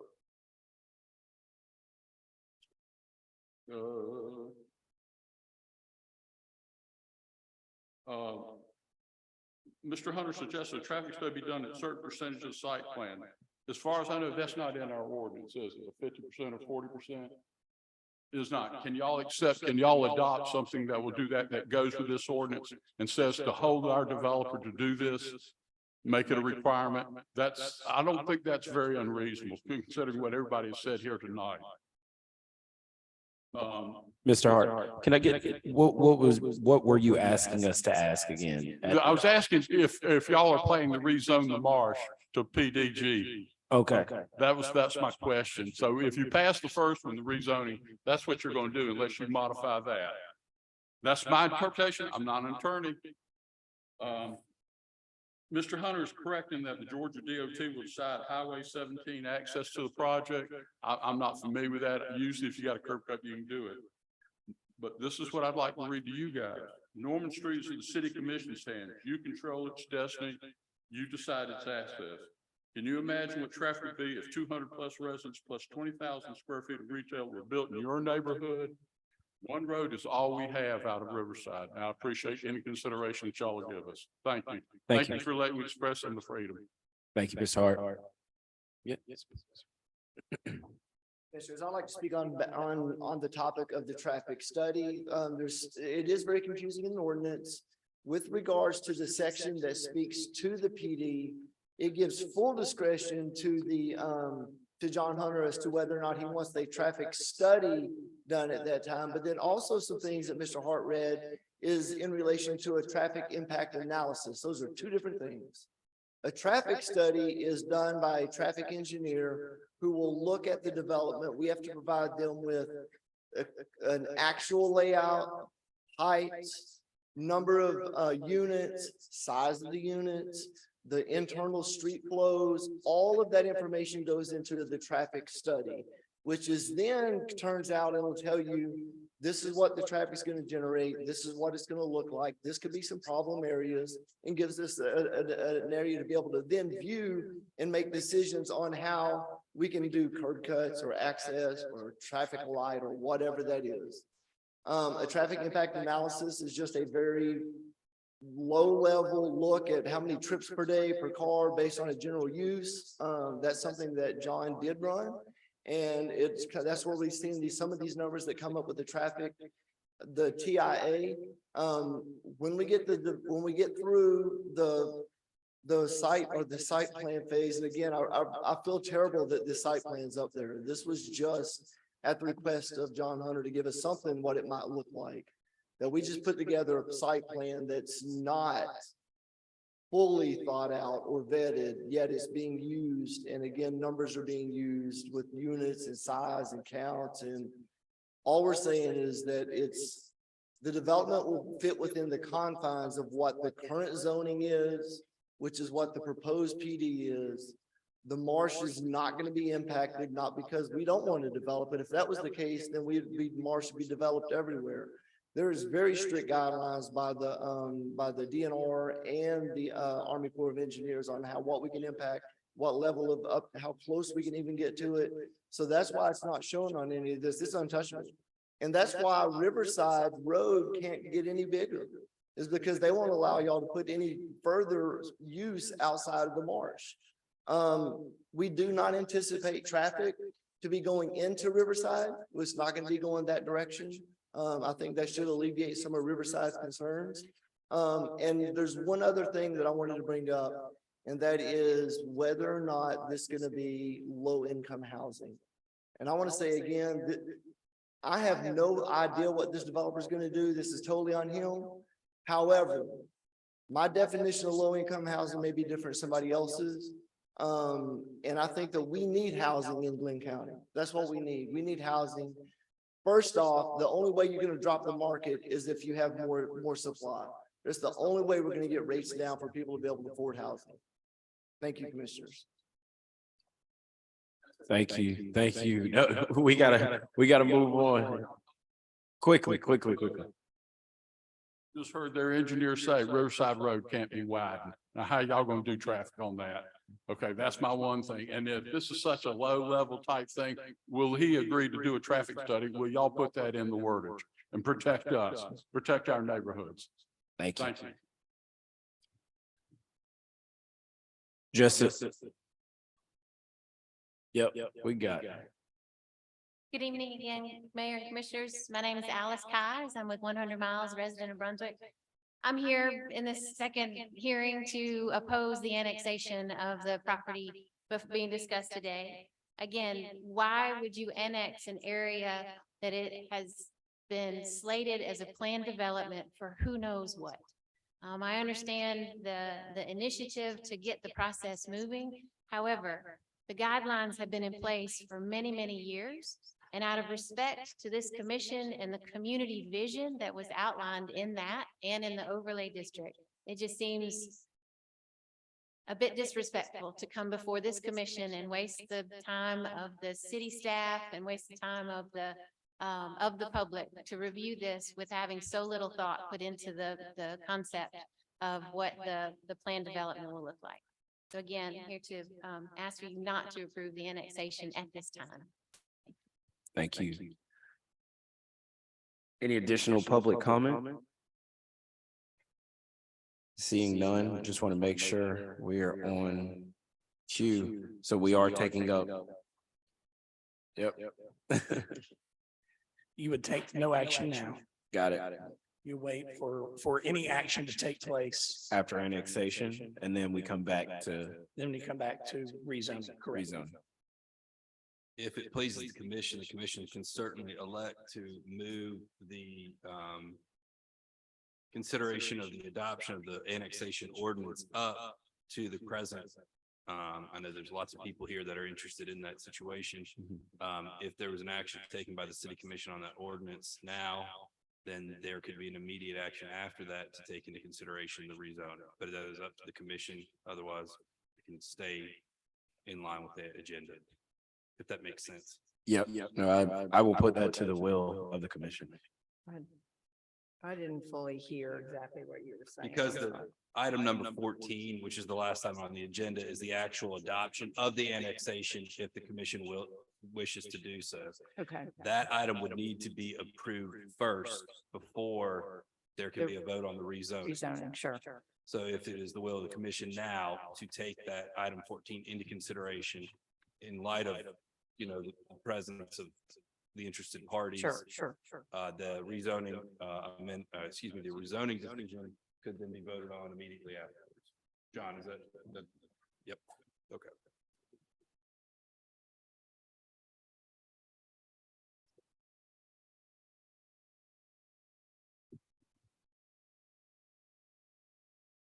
With that, we will, if there is no push to amend the agenda, we will keep moving forward and take that up at 14. If I hear no one asking to move it. With that, we will move on to number 6, public hearings for retail sales of beer and wine in and out, AKA give and take. How you doing, Officer Brown? Good evening. Good evening. I am here presenting an alcohol violation for the in and out, AKA give and take. It is the violation of ordinance section 3-25 subsection C. And on September 4th of this year, the police were dispatched to this location for a shooting. And I believe you guys already have the report. Mr. Dalal is here, I guess, for your consideration on his alcohol license at this point.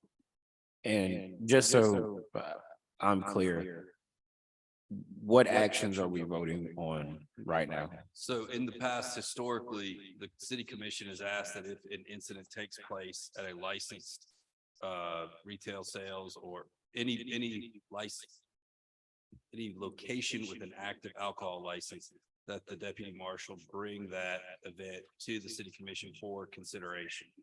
At this point, and I've talked with Amy quite a bit, trying to, talk about the process. I think it's for your information and discussion if you wish. I think if there is any direction from the commission, it can certainly be brought back under the ordinances if there's an adverse action to be taken. But I think that would need to be done at a later date. I also think it's important to know, and speaking with her earlier, of course, it happened September 24th? 4th, I'm sorry. Obviously, it's an ongoing investigation as to what took place, but it is by, ordinance, a violation of that alcohol section. So right now it's, for information purposes, discussion purposes, if there is direction from the commission, she can move forward and they're afforded the right to a hearing and to be able to present anything, that they believe evidence wise that would, preclude them from having some sort of adverse action taken by this commission, whether it be placed on probation, revoke, suspension, those types of things. So I thank you so much. We will take this as not only informational, but ensure that we know for tonight, it is hearing only questions to the owner, and then for us to take any public comment for it. So I don't want to miss Dalal. Can you come forward, please?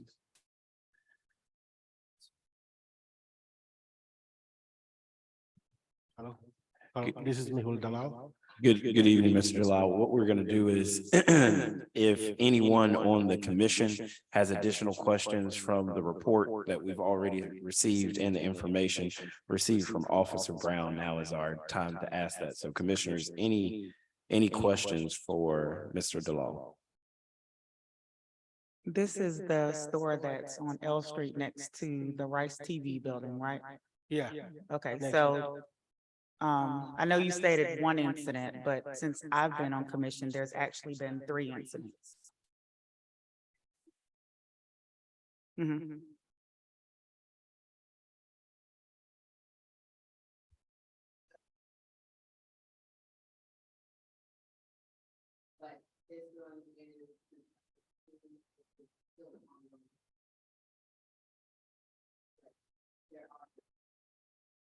Okay. Within what time period? I Within mean, what time period? Do you know? Do you have those?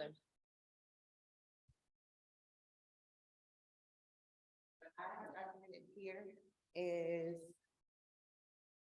last year, November, I'm sorry, last year, April, there was a citation issued by Brunswick Police for consumption of alcohol on the premise,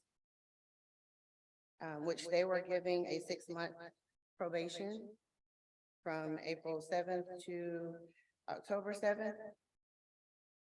And that is all I have on this one. There are no underage sales, but the area has been known for drug sales.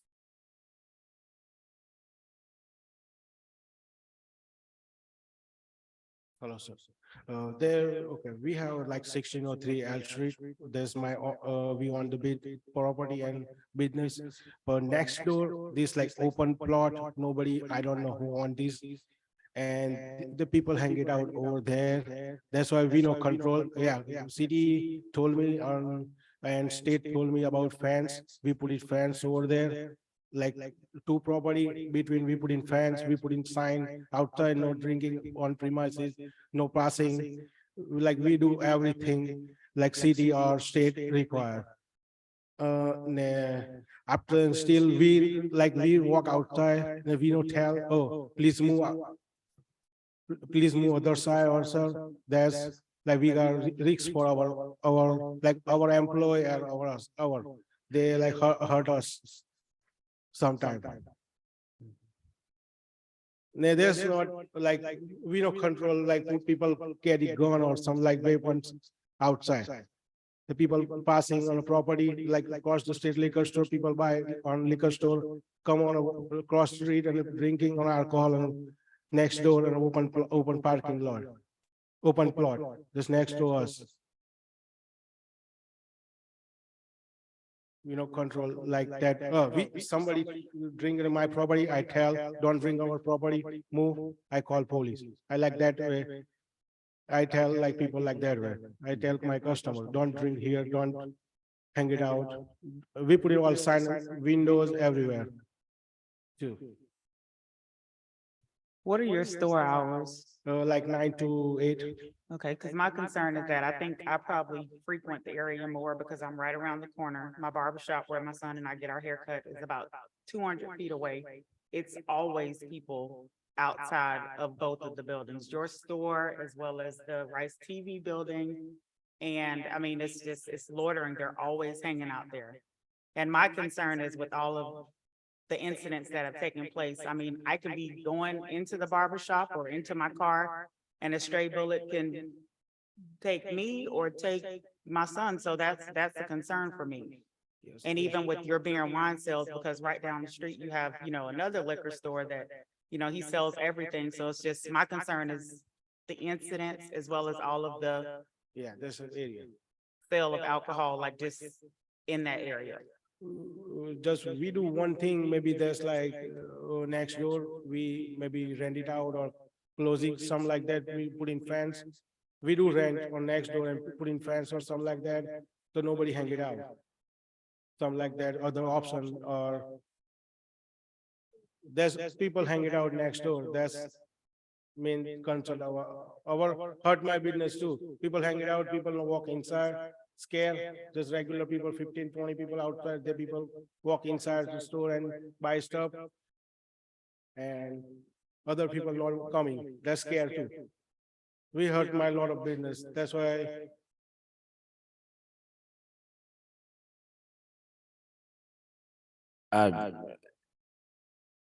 The thing that I'm most interested in, and I've asked this to anyone who's come before us to talk about alcohol licenses, especially when they've had issues with safety, is how are you all investing in the safety of not only your patrons, but the city citizens that may not be frequenting your establishment, but maybe in proximity to it, live close to it. How have you all invested in additional security? Whatever like city require or state require, I do it. I try. Yeah, that's like we hire like. Sorry.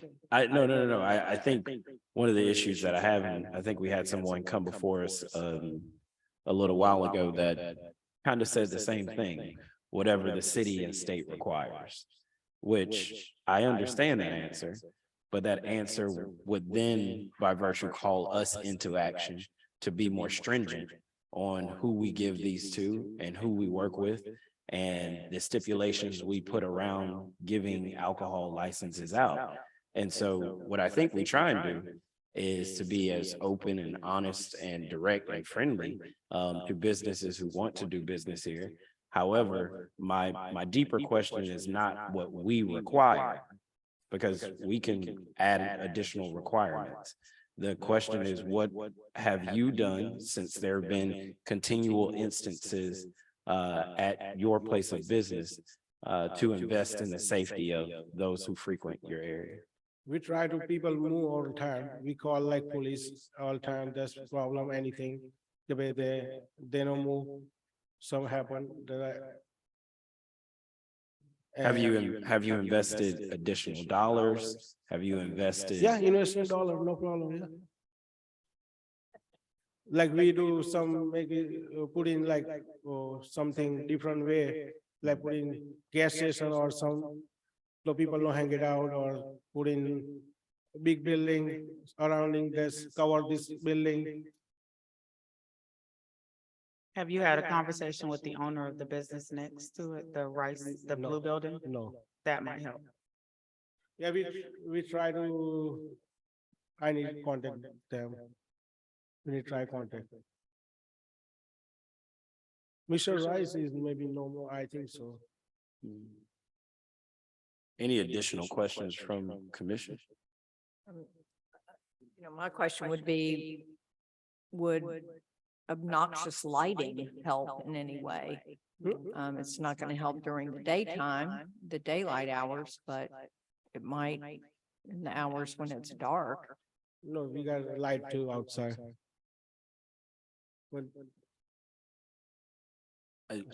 I think what she's saying is additional lighting. So having more lighting, having brighter lights, having light that tends to deter people from loitering instead of lights that may be dim and dark and give them a place to loiter during that time. So I think that's what she's saying. But all of these things. They people like, they people early in the morning, 6 o'clock over there. We know open store like almost 1 month, still people outside. They people like around in 40 years, like the tree, there people on a 40-year over there. There's like people. I'm work like 80 years, like 10 years now. People still, I see every day, them same people. Right. All of the incidents take place in the daytime. Nobody no one's out there at night. It's all daytime. Yeah. 3 o'clock, 4 o'clock. But we know open store, still the problem. There's people still hanging out, people still over there playing cards and everything. Any additional questions?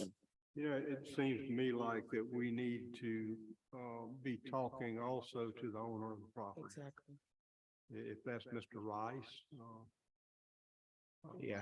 He is the person that, to me, should be responsible for laundering. He certainly got input into it. He's not condoning it. I have not been over that way in a while, but I can assure you that it is a mass gathering every day, and it causes lots and lots of concern for the city government, without a doubt. And I think the property owner as well as Mr. Dahl both have got to be brought into this equation. And until we can figure out some way to stop the loitering there, I don't see much that Mr. Dahl can do really and truly. Yeah, we do like that, anything like Mr. Rice or some workout, something. And people like fans or the people not loitering over there, that's help lot of our business and everything. I mean, I know we're short with police staff, but some kind of patrolling or on-site, off-duty, somebody, because we just can't condone this. It's getting worse and worse, especially if you've got gunshots and gunfire occurring, drugs, that sort of thing.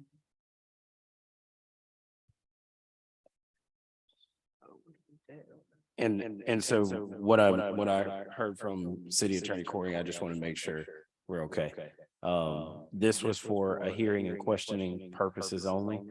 We will have a conversation and then be able to have a conversation with Officer Brown to be in touch with you about moving forward. All right, sir. Thank Okay. you. I appreciate it. Thank you. Any public, do we have public comment on it? Okay, any public comment? Evening, Mr. Mayor, Commissioners. William Kitts, Chairman of the Urbana Perry Park Neighborhood Planning Assembly. We are here to discuss the liquor store in question. Within our boundaries, roughly in about 1.5 square mile, there are 7 alcohol establishments. 2 additionals directly adjacent to our boundaries. This establishment is one that gives a lot of problems and issues to our neighbors. They complain a lot about the loitering and activities, including drug activities that goes on in this area. This is an inventory business. I understand that. I am a proponent for business, but as an inventory business, I am sure this gentleman can find another inventory to sell other than alcohol and compete in a neighborhood that wants to do better and have something other than alcohol in its neighborhood. I would recommend not going for his license for alcohol, because again, he can sell something else as inventory. Do you have any comments, Madam Vice Chair?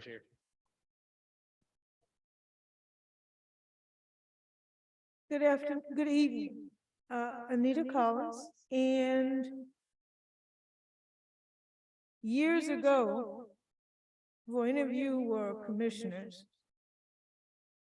the corner is what it was called. And it was a place for men who were leaving work. They would either come from Hercules, walk down to the corner. That's when it was owned by Reverend. What's his name? Anyway, I can't think of his name right now. Reverend Boone. So you would have men come down and play checkers. There was no alcohol. It was just a place together after you left the plant.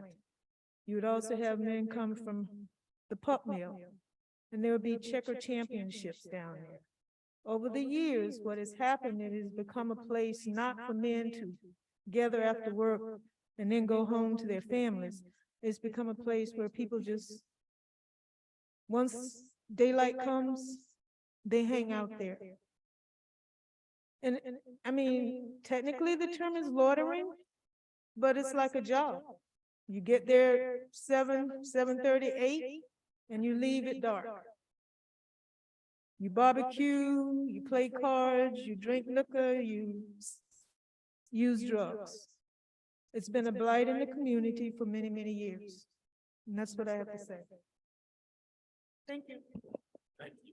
Thank you, Mr. Chair. Thank you, Ms. Vice Chair. Anyone else for public comment? Starling Sutton, resident of Brunswick.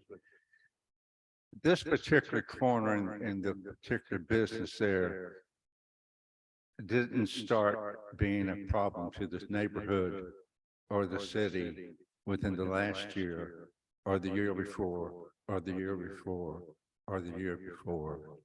it has continued to be a very problematic place and business for the community. For 5 years, I had the privilege of mentoring a young man that lived in the neighborhood about 3 blocks away.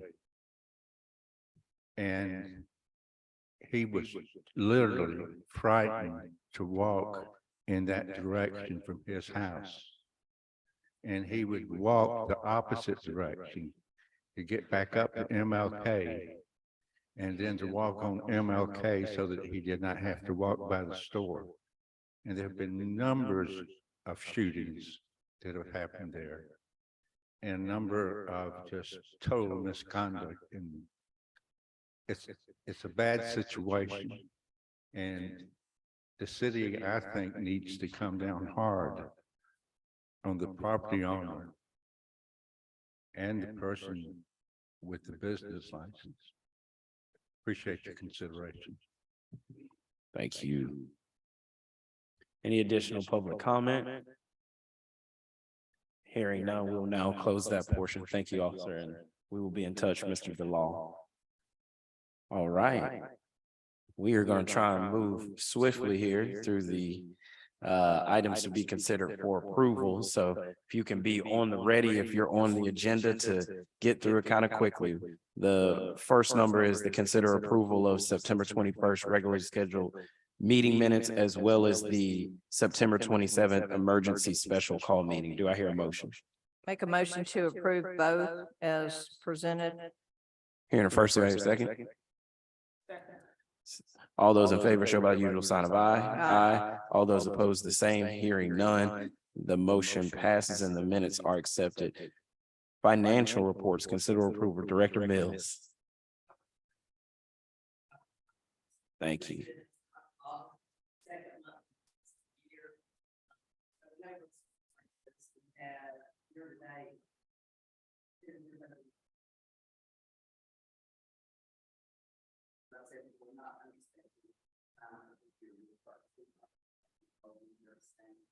There's approximately $6 million in the bank for the general fund. The local option sales tax for the year to date and the month, we're up approximately 8%, which equates to a yearly wealth of $133,000. Next page is clause 6, and obviously we've got a lot of things coming in on that. Monthly expenditures, not highlight the little column there. So far at August 31st, the city has extended a little over $13 million of its clause 6 money. So they'll actually be in approximately $2.3 million clause 6. We still have money to account for clause 5 for the more strict comments of the balance in cash, $338,000. There's been no activity other than in earn on those funds here today.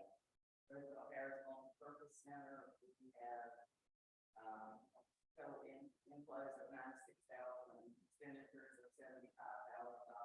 We got $21,000 in cash out, $12,000. The city has cash for the general fund $70,000 in Roosevelt Harris.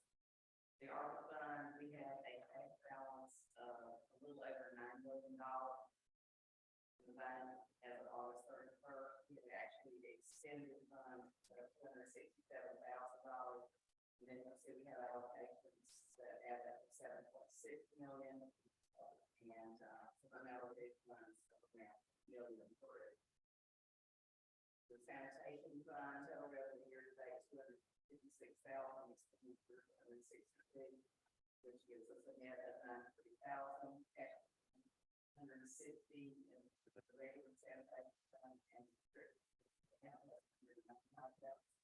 That picked up to a public average about $127,000 to the 2 months is $255,000. Stormwater utilities for the month of August shows a outflows over inflows of $127,000. Again, that's unexpected since the revenue will start looking in at the property tax part collected. We have a balance of $502,000 in that account. There were no animal control, no tax control, recreation department,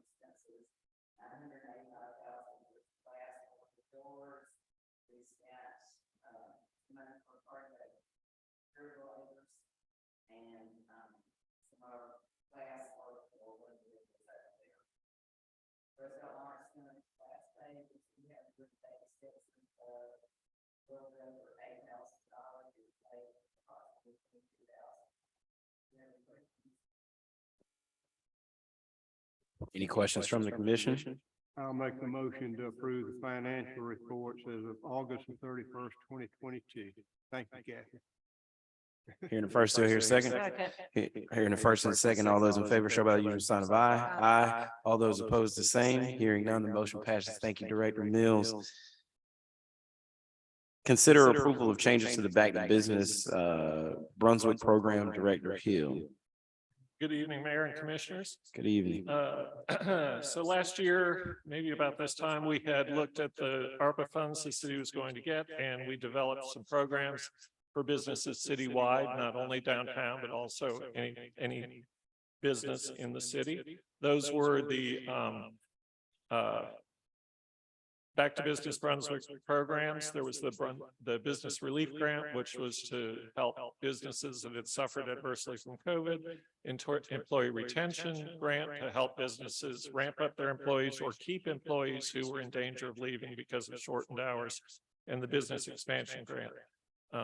Those were very successful throughout the city, and all of that, those funds were expended. We also had a microloan and a larger building stabilization loan. We have had a couple of applications for the microloan. We have had nobody interested in the building stabilization loan. So we started to look at ways that we might be able to retool this to use those allocated funds in a meaningful way for the business community.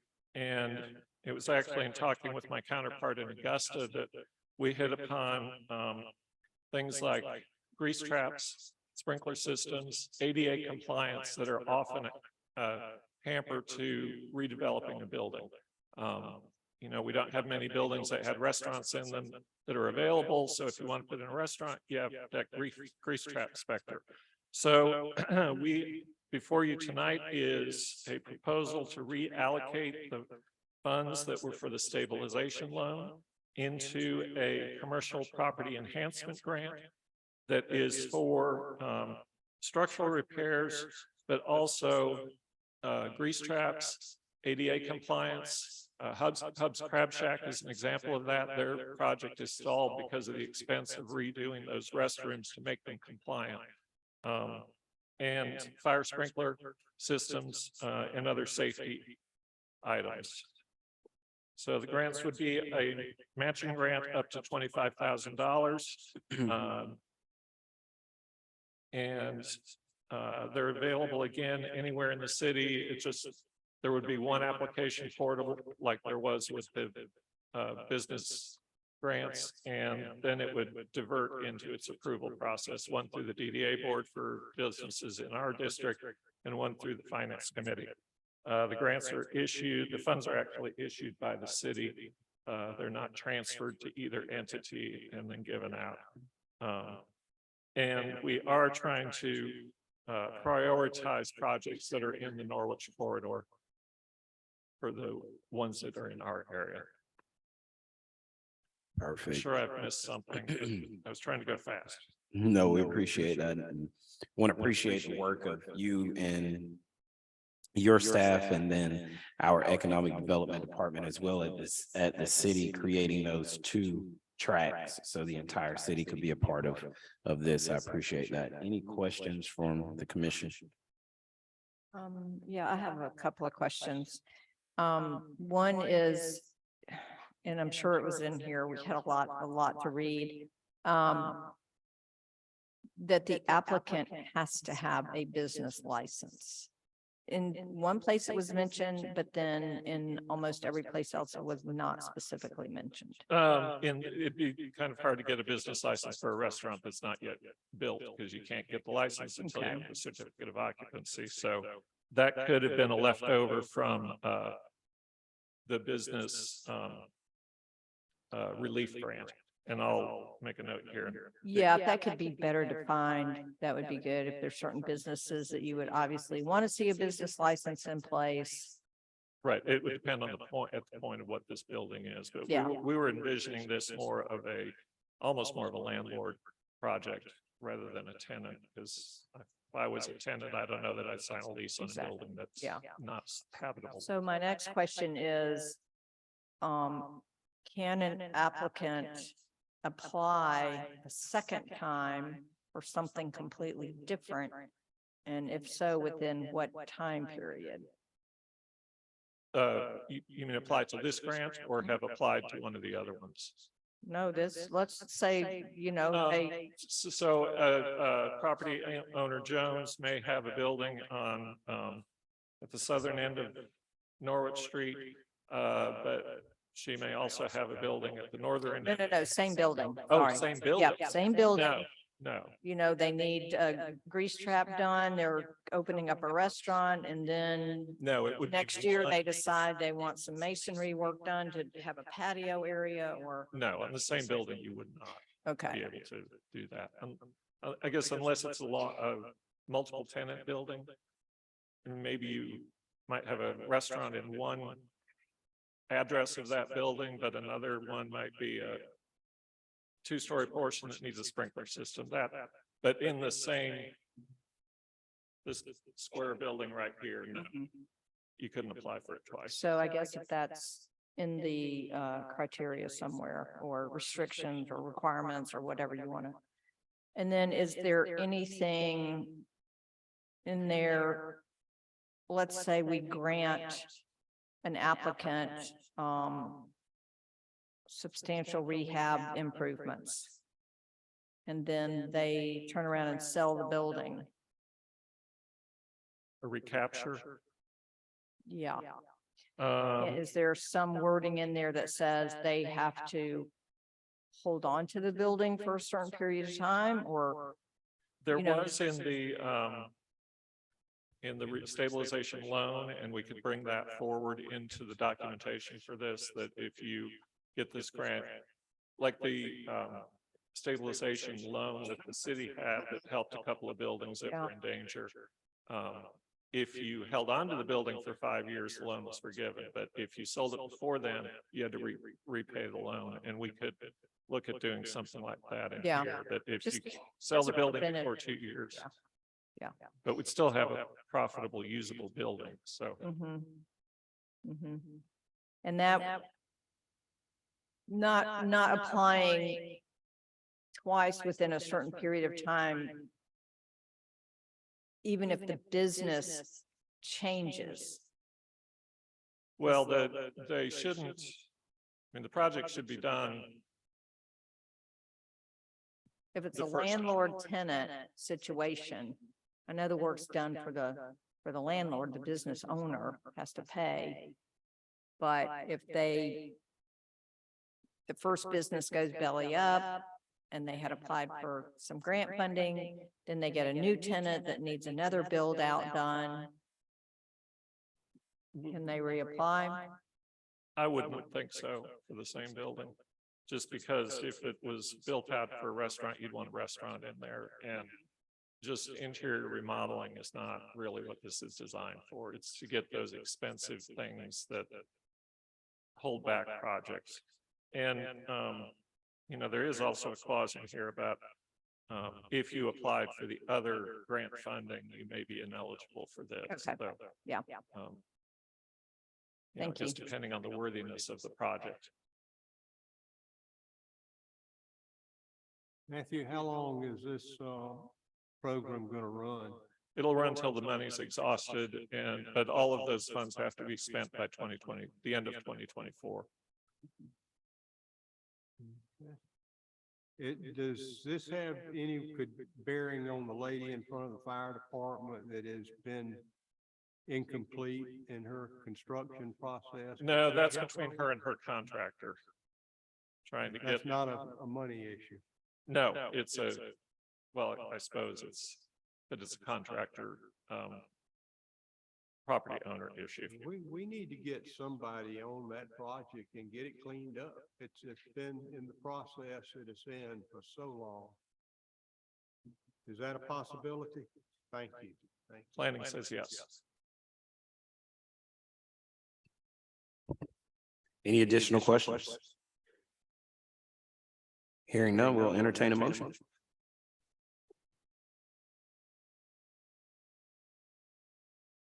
I make a motion that we approve the changes to the Back to Business Brunswick program as outlined by Mr. Hill with some of the consideration given to the possible changes.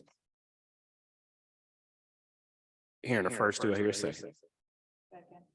Hearing the first and a second, all those in favor show by the usual sign of aye. Aye. All those opposed, the same. Hearing none, the motion passes. Thank you, Director Hill. I will make those changes and I'll send those around to you. Yes. Hubs, is it under the same ownership that it's been under? Yes. Just, and they've having problems? There was if you ever went in there, the restrooms were very small and kind of in the middle of the building.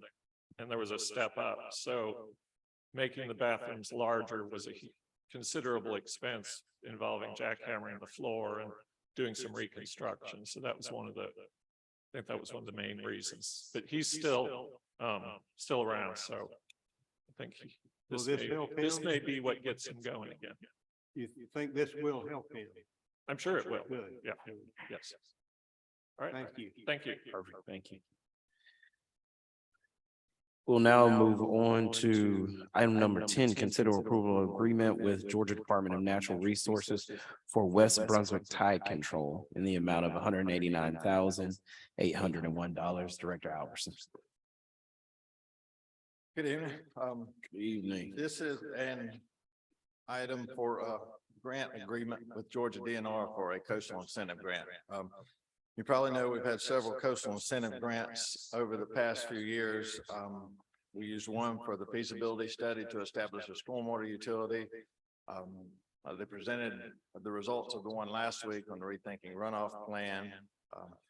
We're winding up one for tide control on the East Brunswick. And then this one that we've applied for and received is tide control and drainage improvements on the west side of Brunswick.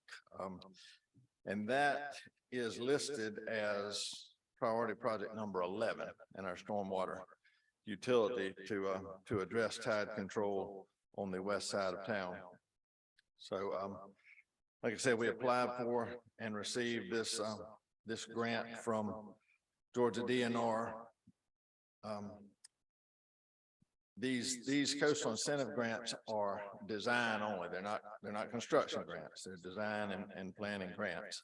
So, but the amount of the grant, like you said, is, or the total project budget is $189,801.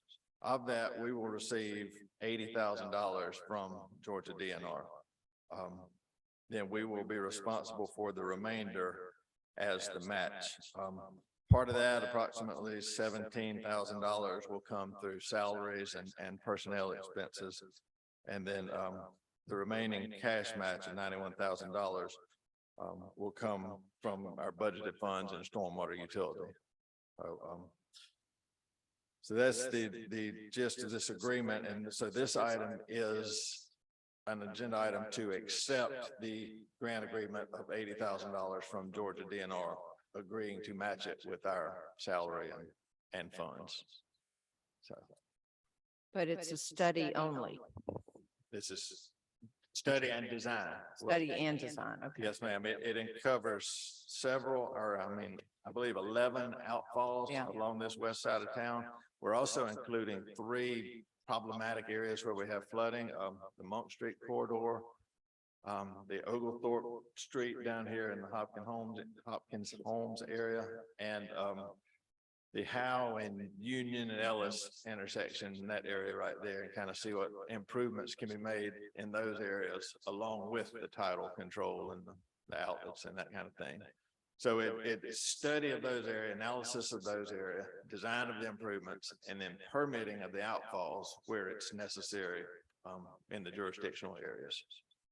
And then do you anticipate there being some grant opportunities for the actual construction? Possibly. You know, there's the EPD 319 grants and those kind of grants out there. And there may be some other opportunities through the ARPA funding and those kind of things. So. Thank you. Any additional questions? I'll make the motion to approve the coastal incentive grant agreement with Georgia Department of Natural Resources for $189,801. Hearing the first, do I hear a second? In the first and second, all those in favor show by the usual sign of aye. Aye. All those opposed, the same. Hearing none, the motion passes. We'll now move on to number 11. Consider approval of agreement with Georgia Water and Environmental Services for design and permitting of outfall and drainage improvements in the amount of $167,400. Director Albers. Okay. This is the same project. It's the Coastal Incentive Grant. This is an agreement with Georgia Water and Environmental Services to perform the actual engineering and design tasks associated with this grant. They will evaluate the areas like we just discussed. They will design, make the designs where necessary, create the designs, complete the engineering, go through the permitting process with Georgia DNR. And then another component that is big in these coastal incentive grants is the outreach component, kind of sharing what we've learned and our design and our final product with the public and other communities. And so it can be used all along the coast here in coastal Georgia. So those are the basic tasks included in this agreement with Georgia Water and Environmental Services. They are one of our pre-qualified consultants here in town. They've got a local office right here on Gloucester Street. This is an agreement for their total agreement is $167,400. As we just mentioned, the $80,000 that we will get from Georgia DNR will go to pay about half of this agreement, and the other $87,000 will come from those stormwater utility funds that were budgeted. So this is, it's the same pot of money that we just talked about under the grant. It's not different projects here. So. Perfect. Any questions? Hearing none, we'll entertain a motion. I'll make a motion to approve the agreement with Georgia Water Environmental Services for $167,400 for permitting of outfall and drainage improvements. Hearing the first, do I hear a second? Second. All those in favor show by the usual sign of aye. Aye. All those opposed, the same. Hearing none, the motion passes. We'll now move on to number 12. Consider approval of agreement with In Situ Form Technologies for the installation of a cured in-place pipe liner in the Gloucester Street storm drain pipe at Mary Ross Waterfront Park in the amount of $177,803.30. Right. Again, like I said, this is another item related to the Mary Ross Waterfront Park. As you know, we're working on the phase 2 improvements, which are basically the entrance way along Gloucester Street, kind of the south end of Mary Ross Park, the dock and the walkway behind the dock. But a lot of the focus of that project will be the entrance way there in the parking area at the end of Gloucester Street. There's also a pipe that runs, a 48-inch pipe that runs the length of Gloucester Street, which drains the downtown area. It's all collected, runs down Gloucester Street and drains into the river under the dock. If you've been down there lately, you've noticed that we have sinkholes developing over that pipe. So we've got problems, joint issues in that pipe where the sediment is getting inside that pipe. So we need to go in there and address those issues with that pipe, stabilize everything before we go in with the pavement and the park improvements up above it. So there's two ways of addressing these kind of things. One will be removal and replacement of that pipe, or the other would be to install a liner in place. We ran some numbers on removal and replacement. I believe that cost came up to about $228,000, if I'm not mistaken. But then you also have the complex of dealing with existing utilities. There's water and sewer utilities down there.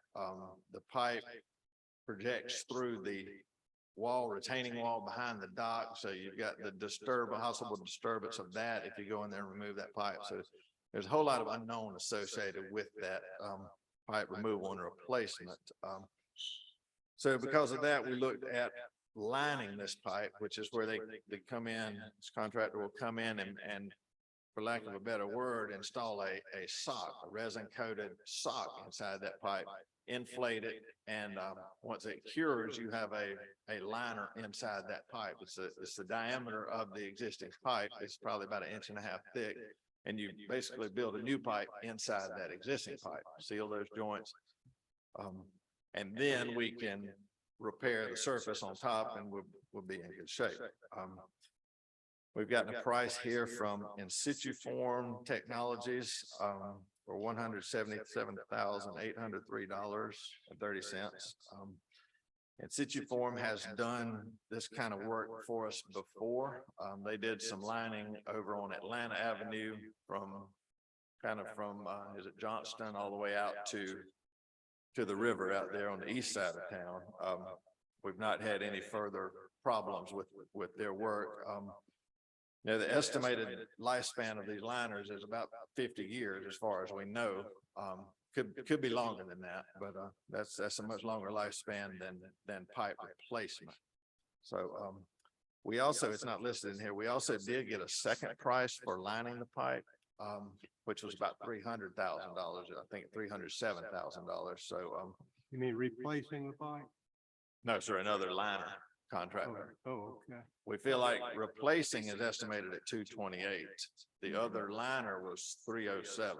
And then this one here is 177. Who is the other contractor?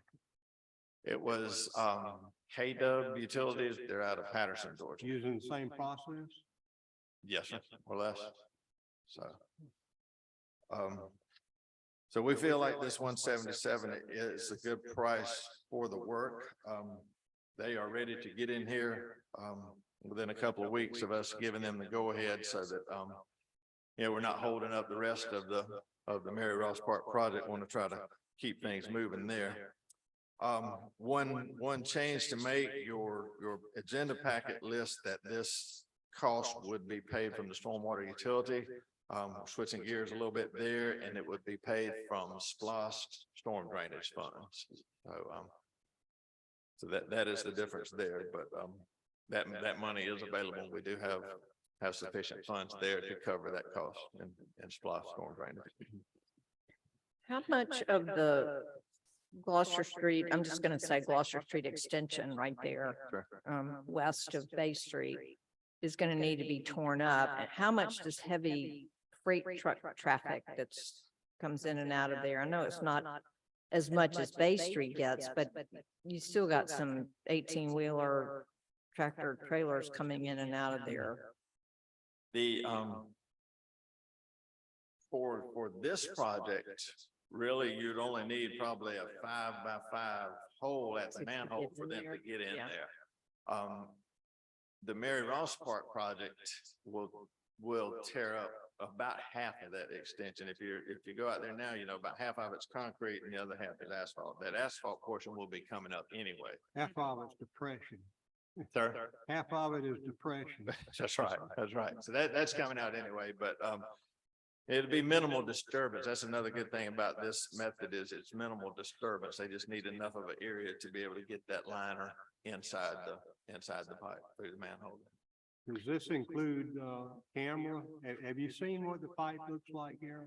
Yes, sir. We cameraed it ourselves, and a lot of oyster shells in there, as you'd expect, the tide running in and out every day. It's dirty. This includes camera cleaning before the lining and then camera afterwards. So yes, sir. And so you got a good deal. I feel like we do. So what about the proposed improvements right there on that section of Gloucester, the streetscaping as part of the next phase of Mary Ross? Is that gonna start at that point? Is it all kind of dovetailing together or not necessarily? Yes, we've more or less, I talked to the engineer about those this week. They're finalizing one or two things on those plans.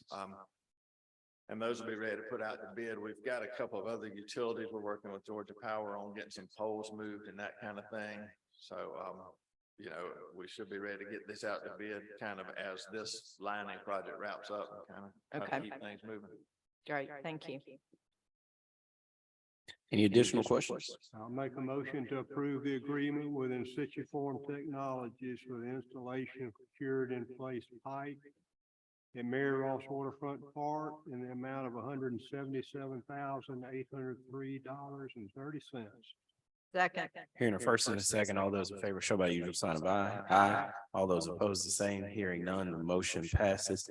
Thank you, Director Albertson. I want to, real quick, Director, while we got city manager as well, I want to thank publicly city manager, Director Albertson. I know the entire commission was working around the clock as well, but the job you all did for us during the approaching of Hurricane Ian. We are glad it missed our community. We saw the devastation continue to play for the people in Florida, but we were ready and at the till, and your guys worked around the clock, filled sandbags, got things out to our citizens and citizens in the county. So I just want to say thank you for everything that you guys did. Thank you. I echo that wholeheartedly. I really do. It's quite enough. The old dump truck that came by my house, I was wondering if it was gonna get the load of sand off, so we gotta look for another dump truck. And the driver, I'm suspecting the driver too. Thank you. Thank you so much.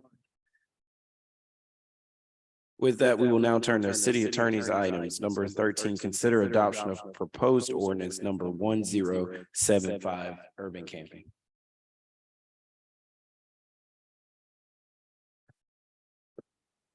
Good evening, Mayor and Commissioners. What you have before you is the second reading of ordinance 1075 related to urban camping. There were some questions posed to my office by Commissioner Martin. I do believe that some of the things that she's asked in there is to ensure that a right of way is included in what would be defined as an area not to be impeded, camped upon, interfered with. That is defined under public areas, streets, highways, and roadways, including shoulders and medians, sidewalks, alleys, and parking lots are all included in the definition. There was also a question, apologize, Commissioner Martin, I had your questions pulled up. Under inappropriate use of public area, utilization of any city power source, I believe that would be covered under the definition that is impermissible to use public areas or the improvements located thereon for any personal or otherwise unlawful use. So I believe that is incorporated into this ordinance. The last, I believe, was related to other acts that we might be able to place in this ordinance. I think the best thing to do for this ordinance would be to limit it to urban camping as the act that it is addressing. And then if there are other, actions that you want to see brought forth as prohibited acts or to address some other way in the ordinances, I'd be happy to pursue those. But I don't want to sort of convolute the intent of what this ordinance is. So, one other question I had was under section 16-96 warning. Yes, for the compliance. Yeah.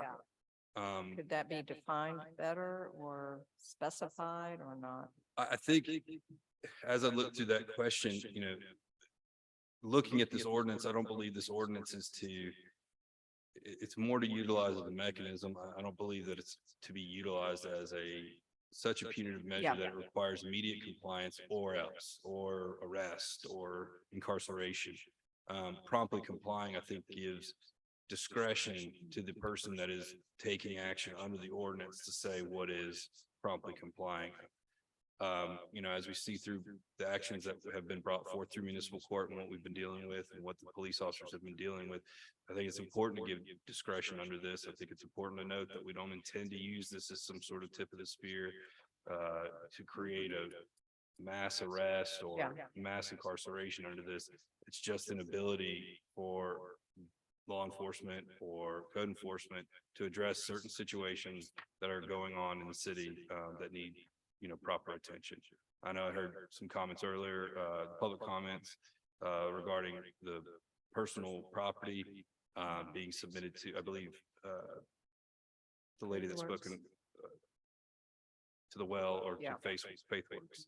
I don't think there's any issue with that. I'm certain we can get with our law enforcement, police department, the code enforcement department, to ensure that if that is something that they are willing to do, I think we could, easily work within that, parameter. Yeah, and I agree. I mean, I don't think the intent at all is to, go out and arrest people and throw folks in jail. It's really more to correct or direct inappropriate behavior and uses of our public common area that we all walk through, live in, and conduct business in. And because this is, I know there has been public comment that has been provided to the commission, I think through the city clerk's office, but I know I didn't receive, other than Commissioner Martin's comments, any public comment related to revisions or suggested changes to the actual language of the ordinance. So what I believe is before you tonight would be what I would consider a final draft for your approval, consideration and approval.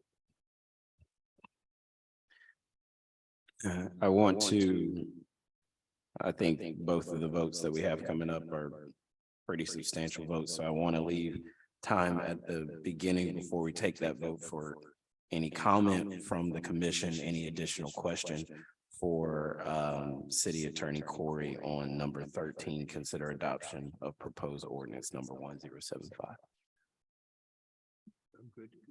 Good to go. Commissioner Roll. I mean, my only concern was the fact of we don't have the full commission here. So that was my concern. She is on virtual? Okay. She is on virtual. All right.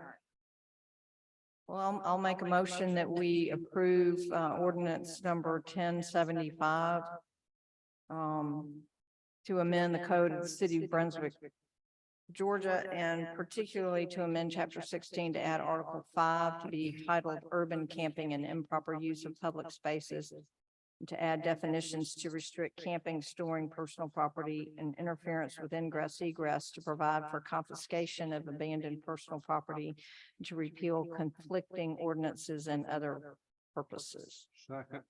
Here in the first and the second, all those in favor show by the usual sign of aye. Aye. All those opposed, the same. Hearing none, the motion passes. Moving on to number 14, which if moved forward would be a two-part. That is correct. Okay. Consider adoption of proposed ordinance number 1076, annexation. And again, it's before you, as John explained earlier, and as Mr. Hart alluded to, annexation can be quite confusing. But this is the law. The state requires that if you bring it into a municipality, that you do every single step for a rezoning prior to a vote of annexation. Again, it does follow some, logical sense that you would make a motion to annex, approve the annexation, and then vote to rezone. Otherwise, the vote to rezone would be a nullity. You would not be rezoning property within your purview. So what it does require is that we adopt an ordinance for the annexation of the property. These ordinances do not go on our books. They're not on Muni Code. They're filed with the city clerk's office, and they are, in a formal annexation and bringing that property in. It is filed with the Department of Community Affairs so that they know that the city limits have been changed to include this property, and it would be taken into consideration if there's ever a redistricting. Just on the point of annexation, which brings the 10 some odd acres into the city. That is what is before us now, and we will open it for either questions or motions.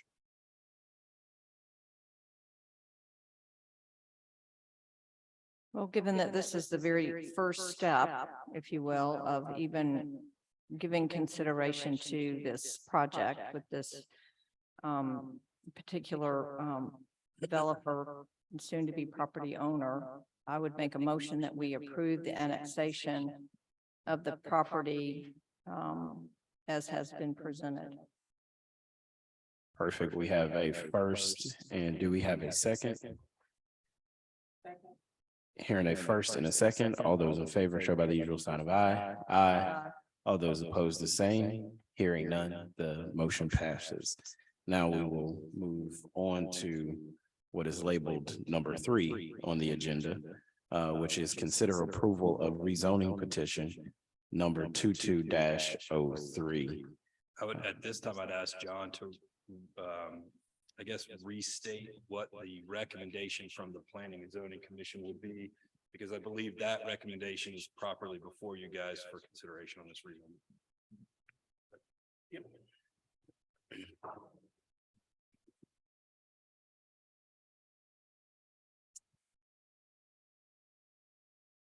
So the the recommendation from the Planning and Appeals Commission was to approve with the following conditions. One, that a 50% site plan be reviewed and approved by the Planning and Appeals Commission. Two, that a 90% site plan be reviewed by the Planning and Appeals Commission and approved by the City Commission. Three, that any demolition of structures or removal of trailers from the site be allowed, but that no other activity beyond underbrush clearing may take place before 90% site plan approved by the City Commission. And that the alcohol exemptions of page 3 of the PD text, sections C3 and C4 be removed. What page? What, can you give us a page reference so we can go back and get to the right page? Yeah, I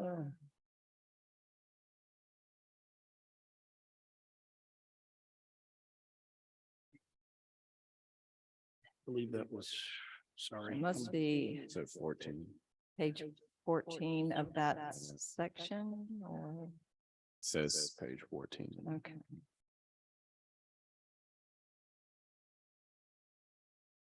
Too many pages in our.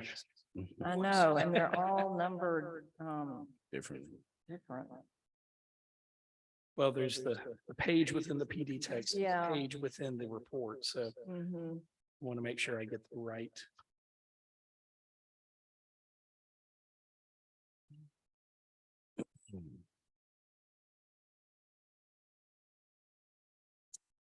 That would be on.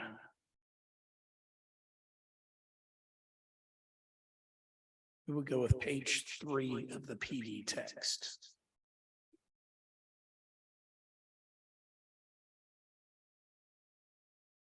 Page 3. Which would be page 24 roughly in your report. Oh, okay, thank you. That's helpful. Page 24 of all of the 162 pages. Actually, of the 162 pages, it's page 61. Oh, thank you. Okay, that page 61. Wow, I was heading in the wrong direction.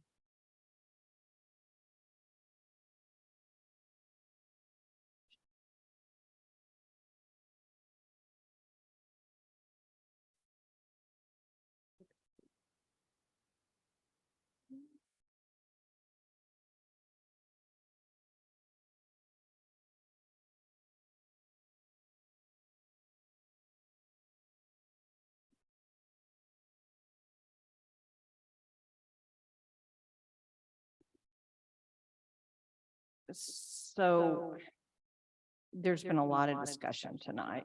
Definitely.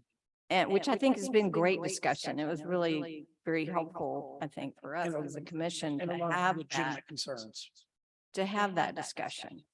But unless there is approval for rezoning, ain't nothing gonna happen, really.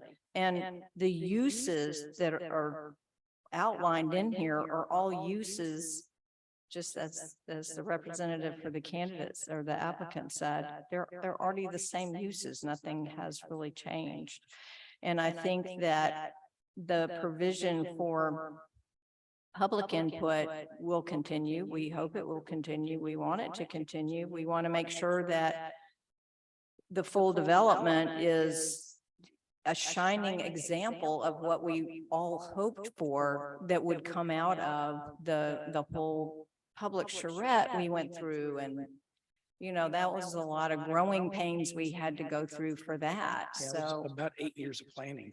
yeah, it's going to be fun, I hope, to see it unfold and really something tangible comes out of it. And I think that you've heard the desires and wishes and thoughts and concerns that our citizens have, which is great to hear that. So, unless there's something in particular that we need to change in what's being presented, I will make a motion that we approve the rezoning of,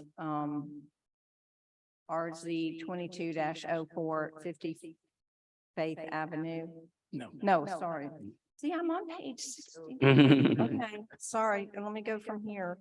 The annex, rezoning petition number 22-03 from Maritime Homes LLC agent petitioning to rezone 3210 Glen Avenue and 3302 Glen Avenue from HC MH GR CP to PDG. But before there is a second, and I hope there is a second, Just to clarify, Yeah. are you wanting to include the alcohol. the recommendations of the Planning and Appeals Commission? Yes, that be kind of pulled out as its own entity within that PD. Yeah.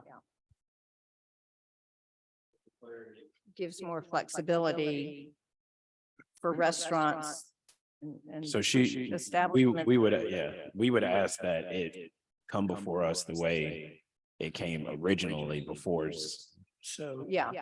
So are you asking for the the original staff recommendation without the alcohol restriction pulled out the way the Planning and Appeals Commission asked, or Planning and Appeals Commission had took the staff recommendations and then added removing those two sections regarding the alcohol sales? Yeah.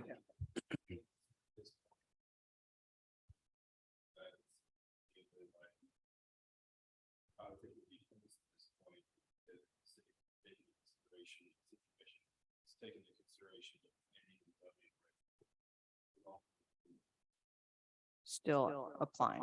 Yeah. Yeah.